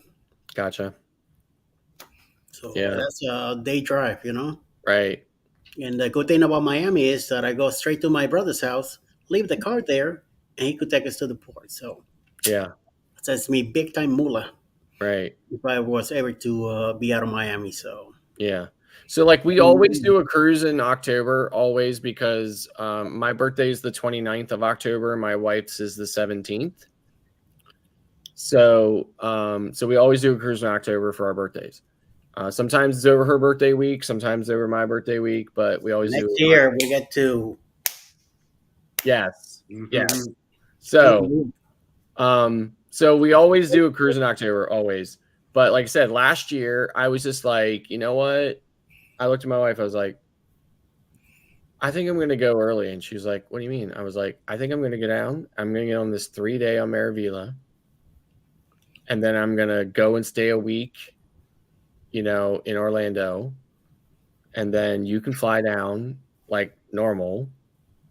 And we'll go, and I think we got on Harmony. Yeah, we got on Harmony, right? Then you can fly down, we'll get on Harmony, and we'll sail Harmony, and then we'll fly home together. I loved how that worked out so well last year. I'm doing it again this year. Nice. The only difference is that last year she flew down at the end of the week, and when it spent 2 days. I think we went to Disney. I think we went to Hollywood, which I still call MGM. Yeah. So we went to MGM for a day or whatever, and spent the day there at the resort at a pool and stuff like that or whatever. And then we went out and got on Harmony. This time she's flying down earlier. So in any event, and then we'll just do some stuff in Orlando and stuff before we go out and get on Wonder. So, but it's like worked out so well. But then I just said to her, but now in addition to that 3-day I have on Seaside and the 7 days on Wonder and the week in between resort in Orlando, maybe I should take a third cruise. Oh, God. At the end of September, beginning of October, and stay down there the whole damn month, right? Might as well. So seriously, like now I'm starting to look at that, just to kind of make it worth the while to go down there. Yeah, definitely, yes. Because like I said, I'm just minding going down there for a little bit of time. Like I really want to try to maximize my time down there or whatever, and try to squeeze in as much cruising as I can. But see how it all works out. I've been eyeballing stuff. I really am having trouble locking things down just because I'm like, well, I want to do this, but then I want to do that, and and I'm really going back and forth. I don't know which one I want to do. So, ants in your pants. It's like, listen, I every day I think to myself, these are first world problems. You should be ashamed of yourself of even discussing them with anyone, let alone thinking about it as much as you do.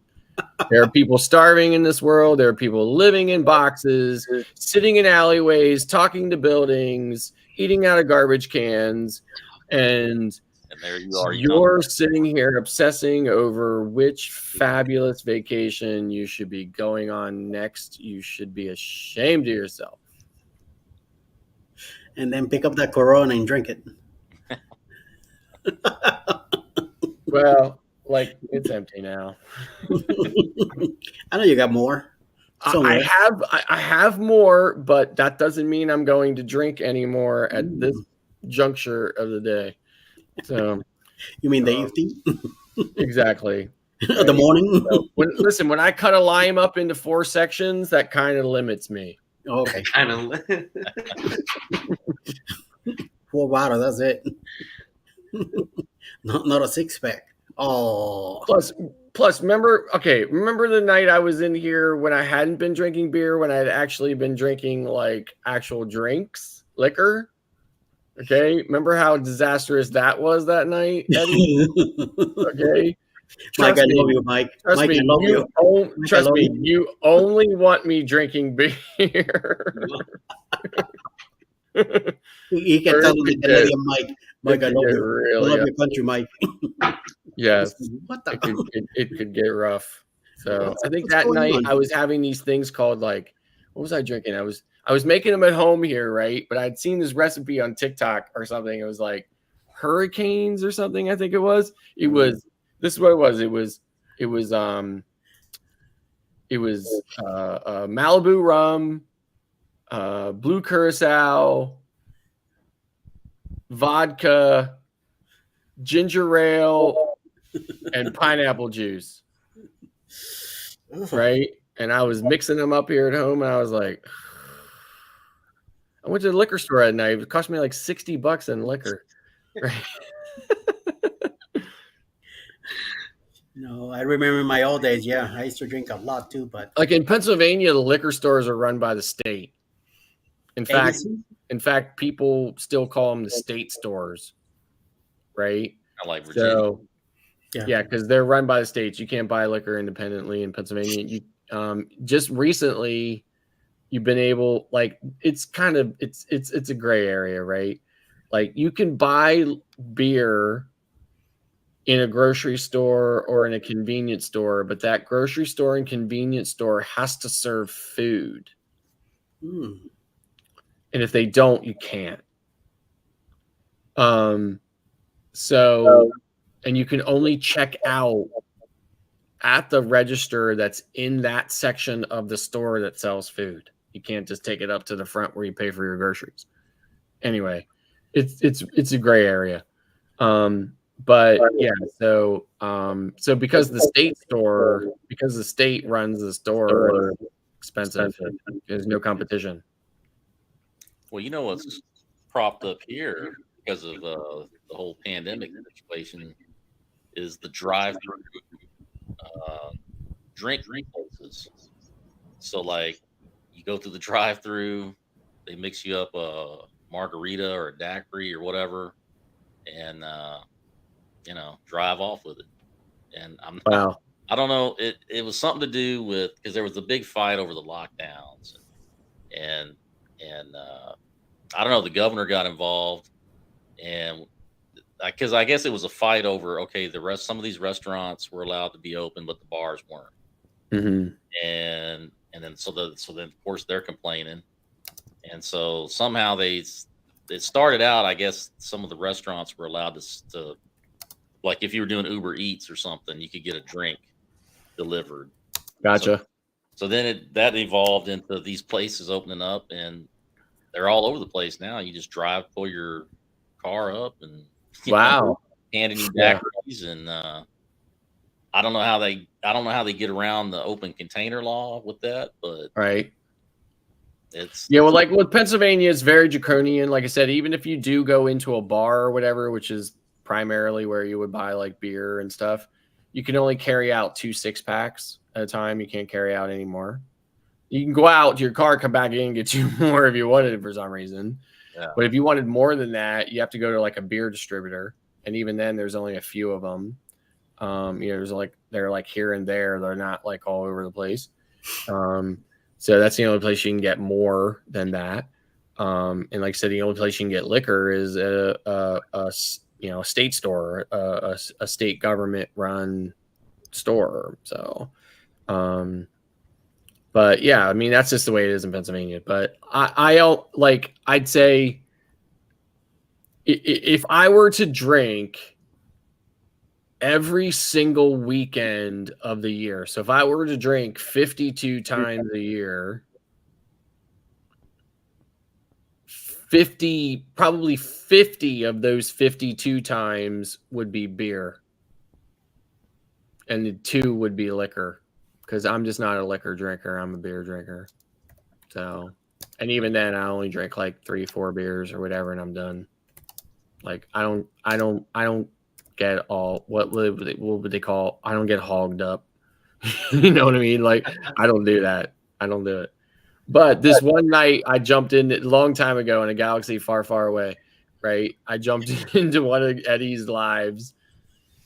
After having like sucked down, I don't know, like 9,000 hurricanes, right, through a straw.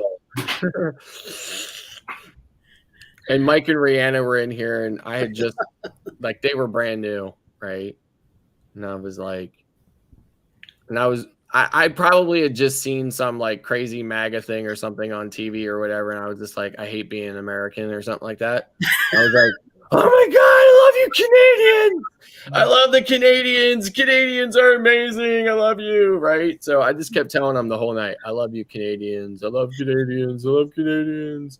You know, we moved to Canada. Oh man, like I love Canadians. You know, like I was like all crazy and shit about it one night. I was like, oh my God. Next day, I was like, I seriously, like if there was a hole I could have crawled into the next day, I was just like, oh my God, and that's out there.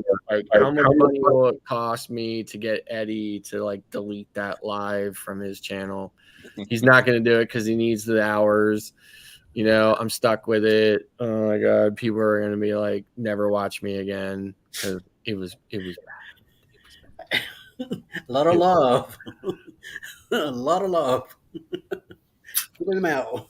So, but I seriously do. I seriously do have that much admiration for Canadians. I just probably would never express it that way in any other condition. So, but you know, because I really feel like they're Americans that haven't lost their friggin' minds. Yeah, true. Like the rest of us have, right? And their ketchup only has 4 ingredients, and ours has 19. So, Wow. 10 of which the ingredients you can't pronounce. exactly. So, but yeah. So, anyway, but yeah. So, like I said, you want me drinking just a couple of beers on a live because I'm not crazy. I mean, seriously, Eddie, you got to admit, right? Even when I'm in here drinking Coronas, I'm not like I was that night.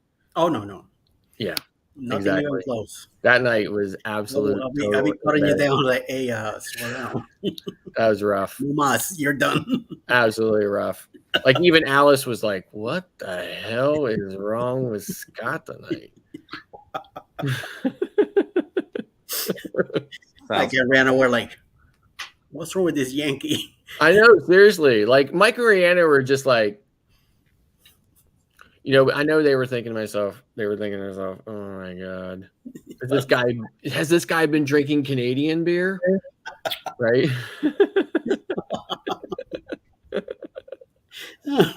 Or something like that. Yeah, it was rough. It was rough for sure. So oh my Lord. yeah, so then my daughter does all these fundraisers and stuff for the MS Society and stuff. And sometimes, you know, they involve beer or liquor and stuff like that, right? So at the end of the day, whatever's left, she brings a lot of it home, right? So she brought like all these little bottles of Tito's and stuff home and everything else. I was like, don't bring that shit home. You know what I mean? Like, I do not need the temptation of that stuff in the house. Not that it's a temptation or anything, but I'm just like, don't give me options. Okay. Just leave me to beer, you know, and I'll be good. So, but I think she brought like there were these like British that had come over to do a bike MS. They bought all these like Margarita Jack, like cans of like something called like Margarita Jack or something like that. Basically like a margarita in a can, right? Yeah. And she brought home like a 12-pack of that crap, and she was like, at the end of the day, those guys were like, here, look, this is what we have left. Here, take it. So she brought it home. I was like,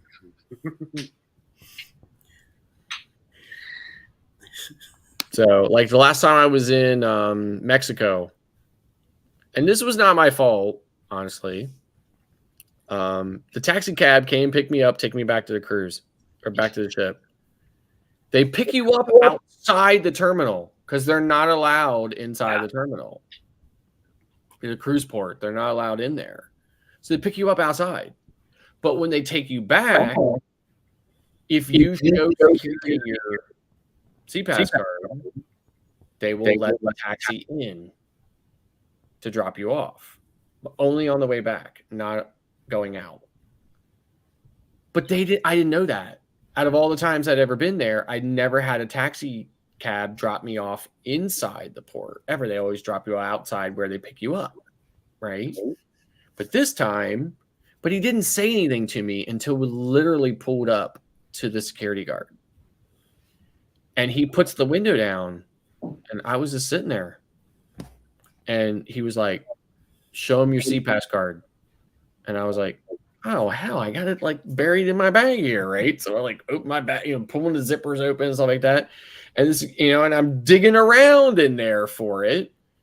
And the security guard, after a moment or two, was like, these gringos and all their damn tequila, right? And I was like, shit, man, like I didn't know you wanted it. You know, like if I'd have known you wanted it, I'd have had it ready. You know, like I was getting on the ship, they say, yeah, I have it ready, right? So anyway, I just, I felt like, oh my God, and he called me a gringo. Well, technically. Well, okay, I got it. The shoe fits. I got it. But, like, just tell me you needed me to have my CPAS ready, and I did not have too much tequila. Thank you very much. I was perfectly capable of finding my, card in there. I just needed some warning. So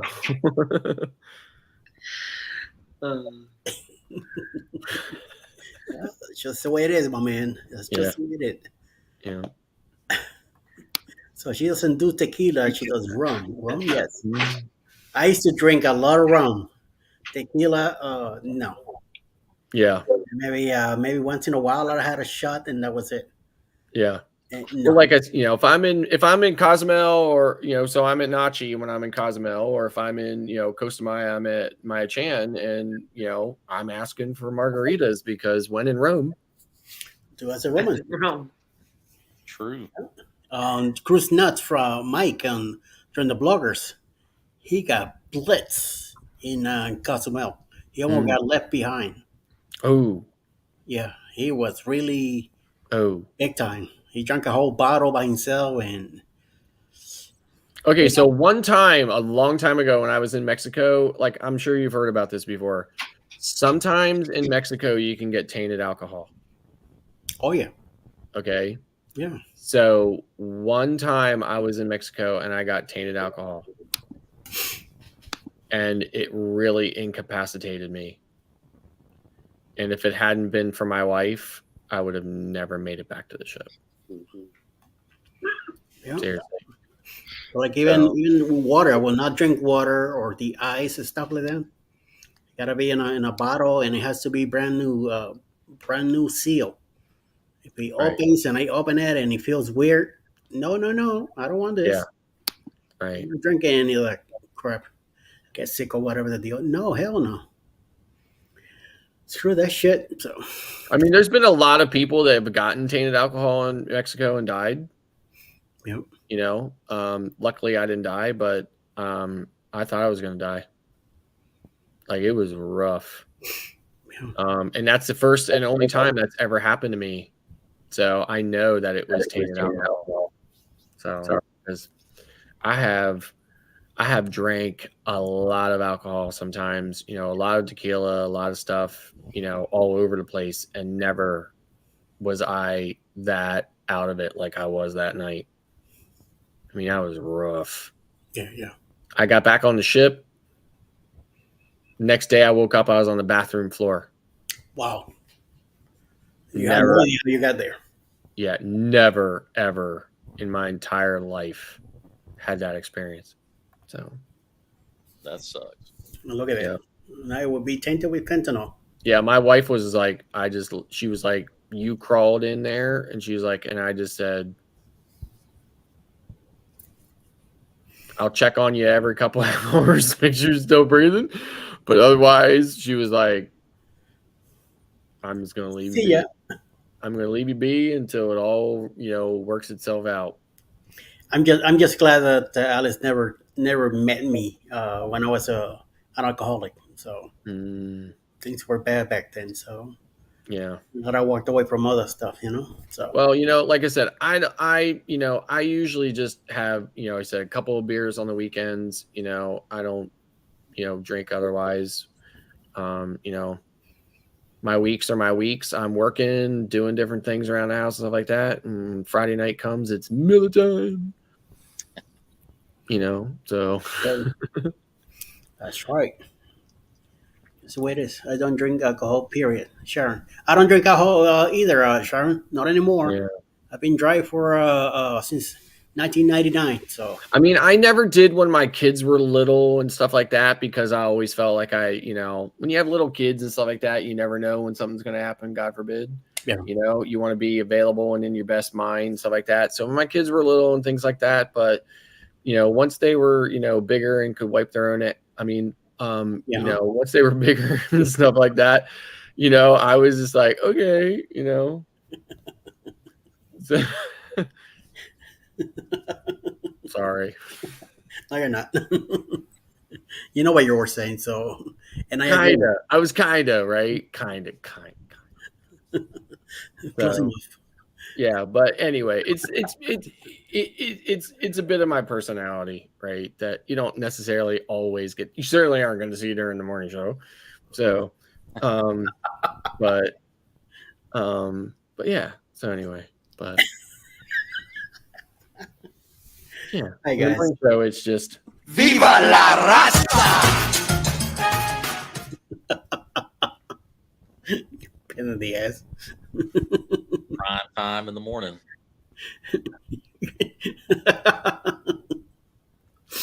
All right, guys. Let's go ahead and wrap up. Okay. I do have a live in the morning again, 9:30 in the morning. Yes, you do not want to miss that one. Oh my god! No. Last time I see Sherry, she was like, "Eddie's not going to be here this morning." He was on that 7-hour marathon with the muscle drill. With the Scotty tier. Look, With the and Scotsman. Scott just said the other day in the chat, he was like, "I'm still recovering." What live is tomorrow morning? Destination Fun. She always has a live on Sunday morning or Saturday morning. Saturday morning, Yeah, Tuesday evening. Is it Tuesday evenings and Saturday mornings? Right? Yeah. 6 p.m. on Tuesday. It used to be 11. Now she moved it to 10, and now it's 9:30 in the morning. It's like, oh my god! That's Eastern why? time, isn't it? Yeah, and the Cruising Chicks, they moved theirs on Sunday from 9 to 10. They seem like they're a little bit more awake at 10. Yeah. And they were at 9. I got their live, I think, either last night or the night before. I finally got to see some of the lives.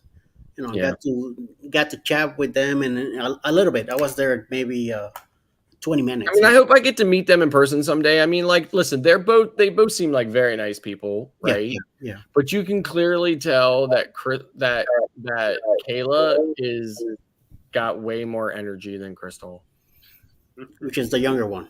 Yeah, I mean, I don't know how much younger she is though, but she's got way more energy. She looks younger than.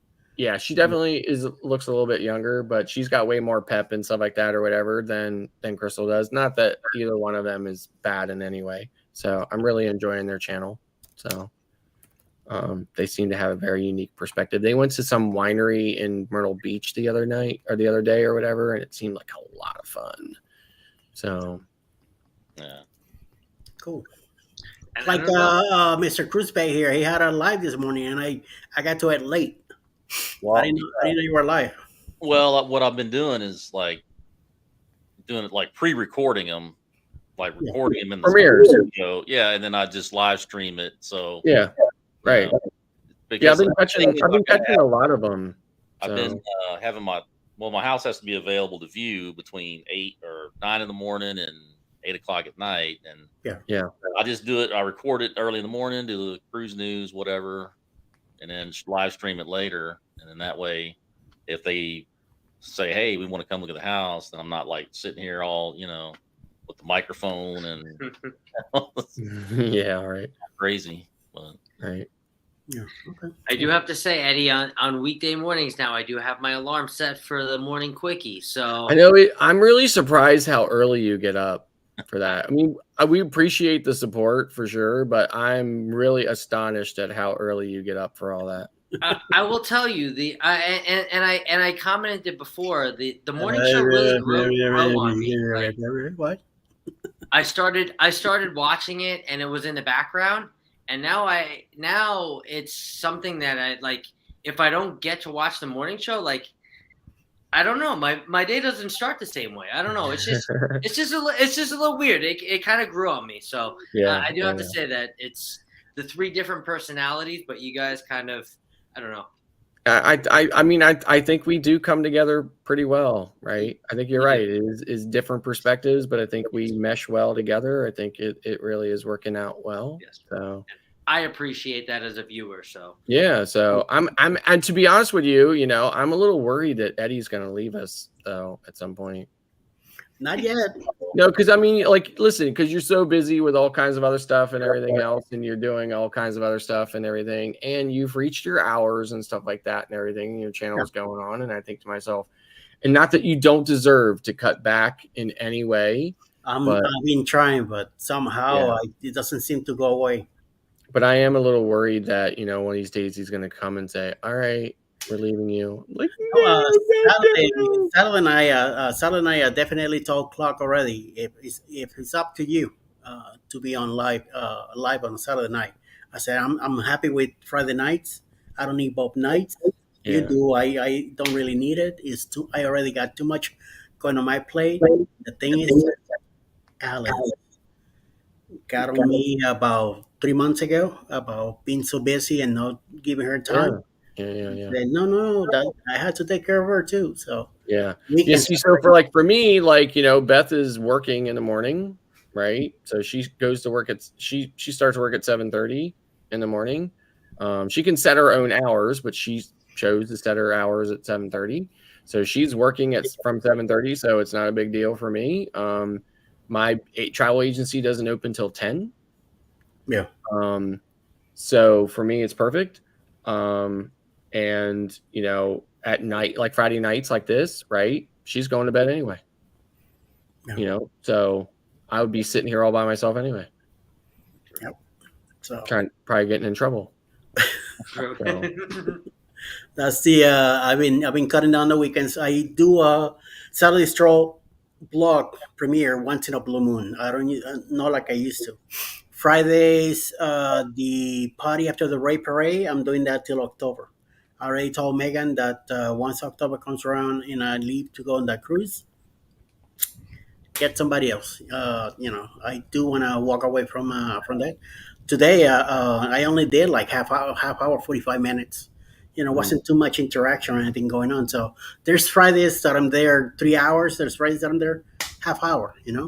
So today just felt like that, and I'm always extremely tired on Fridays. I don't know why. Yeah, it's just, I guess it gets in my head that it's gonna be a busy day, and it just mess up with the whole thing. So Yeah, right. So once October gets here, I'm done with that. I'm already done with the Thursday at noon. I killed that one. Say you're not doing the noon ones anymore. I noticed that. No, what do you mean news? I do news once in a while now. I used to do the Thursday at noon, and I don't do that anymore. Right. Yeah, I walk away from that one.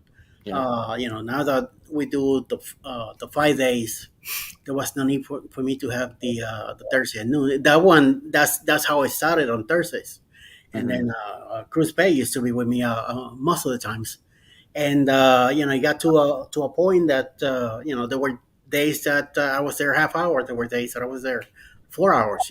So right. It all depended on the crowd that I was getting. So, and then the morning show showed up out of a coincidence, and then the show that we do all together now was brought in, and it seems to work at a good rate for me.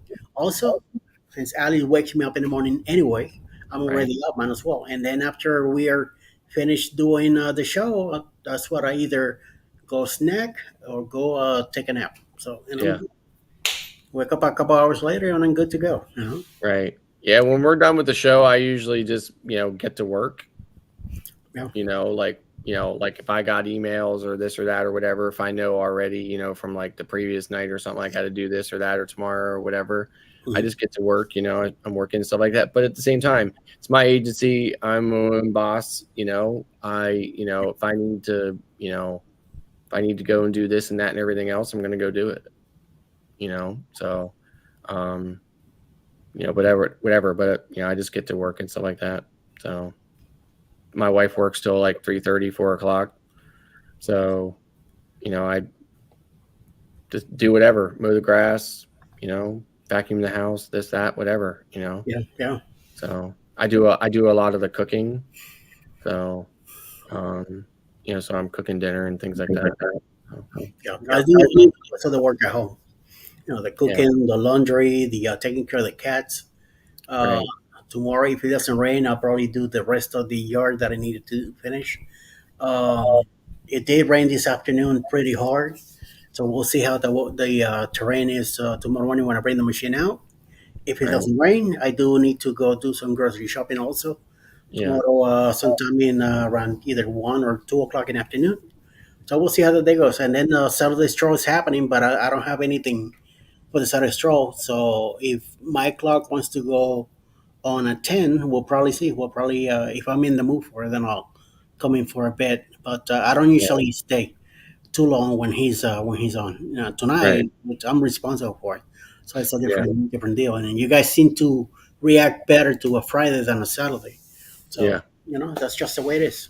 Right, Scotty W? Yeah, and honestly, for me, Eddie, I was just about to say, for me, I know the last couple weeks it has gone on a little longer than normal, but for me, I'm kind of just I'm learning too, and I'm appreciating, and a lot of the times when I sit back and I don't say much, I'm actually catching myself in between viewing because I'm normally viewing and also in between being here. So I really do appreciate, being here and also getting all the information. And this for me is not a normal cruise talk because we talk about so many different things. We talk about our channels, we talk about travel agents, we talk about what's going on in life, we talk about with, so many other different things. So, I just appreciate it from my standpoint, that, can kind of just come in here and, chill with you guys and, like for me earlier on in the earlier on in the live, I try to keep it about that, but when it gets later and I know there's kind of less people and stuff like that, I will kind of go off a little bit, stuff about that. In the morning, I try to keep it more kind of cruise and travel centric, obviously, because that's what the morning show is more about. But I can, I think this morning I mentioned something about cellular technology or something like that, right? So I mean, I can do that a little bit, but because we were talking about the that spot down in Galveston, yeah, yeah, right. And So, in the morning, early morning quickie show, there's no topic, there's nothing. I just blab about, I just keep people in the chat. Yeah, so for me in the morning, I'm trying to prepare for the morning show. So in the morning, I've got Eddie on. Yeah. I'm listening to him, but I'm also preparing for our show. Doing is blah blah blah blah blah blah blah. Yeah, but I'm listening to Eddie and stuff like that. I'm there and supporting him and stuff like that, listening to him, and stuff. And then the same with CME Travels.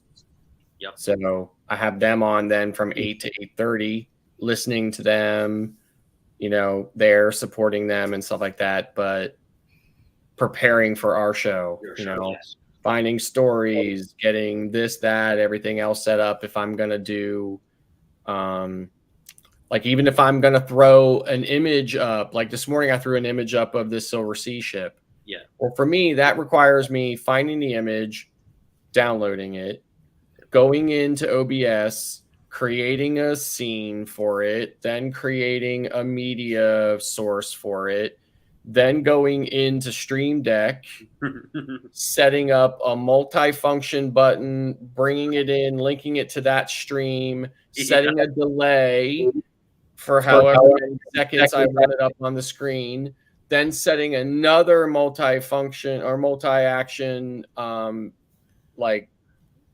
thing for or whatever, so that it ends and goes back to the main scene, which is me. Yep. Yeah. I have to do all of that in order just to, for the show. One click. Boop. Yeah, so that I can then when I'm ready, I can hit that button and it comes up, and stuff like that. So I'm doing all of that hours ahead of time in preparation for the show. So there you go. Well, with all that said, sir, we are to wrap up here. Emily, Denise, and everybody else. Jennifer, also, that you're still here. Sharon, thank you guys for hanging out. We're going to go ahead and wrap it up. At least I'll be back at 9:30 in the morning, I hope, if I'm awake, to be on Destination Fun and see what's up in the morning.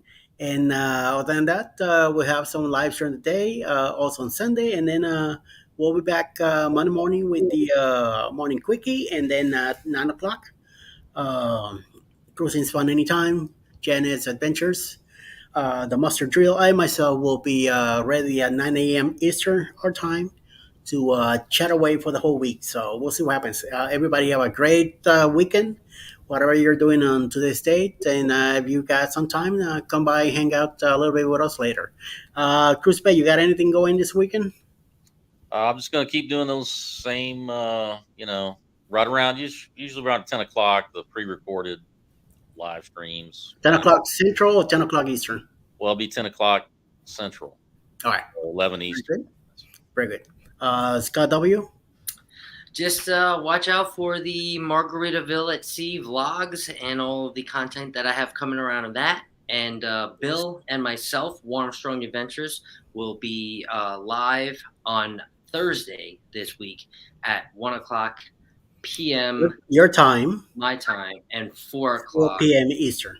Eastern time, his time, the regular banter. Thank you very much. Don't worry, you'll get used to that stuff, and you need to say, because otherwise people will get lost. Yes. Yes. You know, and Mr. Scott S., you have anything? Not a thing. Just chilling. Chilling and drinking some more Coronas. No, actually, I won't drink again until probably Friday. Hey, 7 that's pretty good. 3 p.m. Eastern. Cheers. Janice will have Tinkerbell. She's a new to YouTube, so let's go out and check what's that all about and see what's going on. All right. So everybody have a great. Jennifer's gonna be on the 9:30 in the morning live show too. So I'll be seeing you, Jennifer, in the morning. Everybody have a great night. Thank you, everybody. I had a busy day today. Thank you, Emily, for coming in and commenting. You have a great night too. And we'll see you guys a little bit later today. So stay out of trouble. I don't got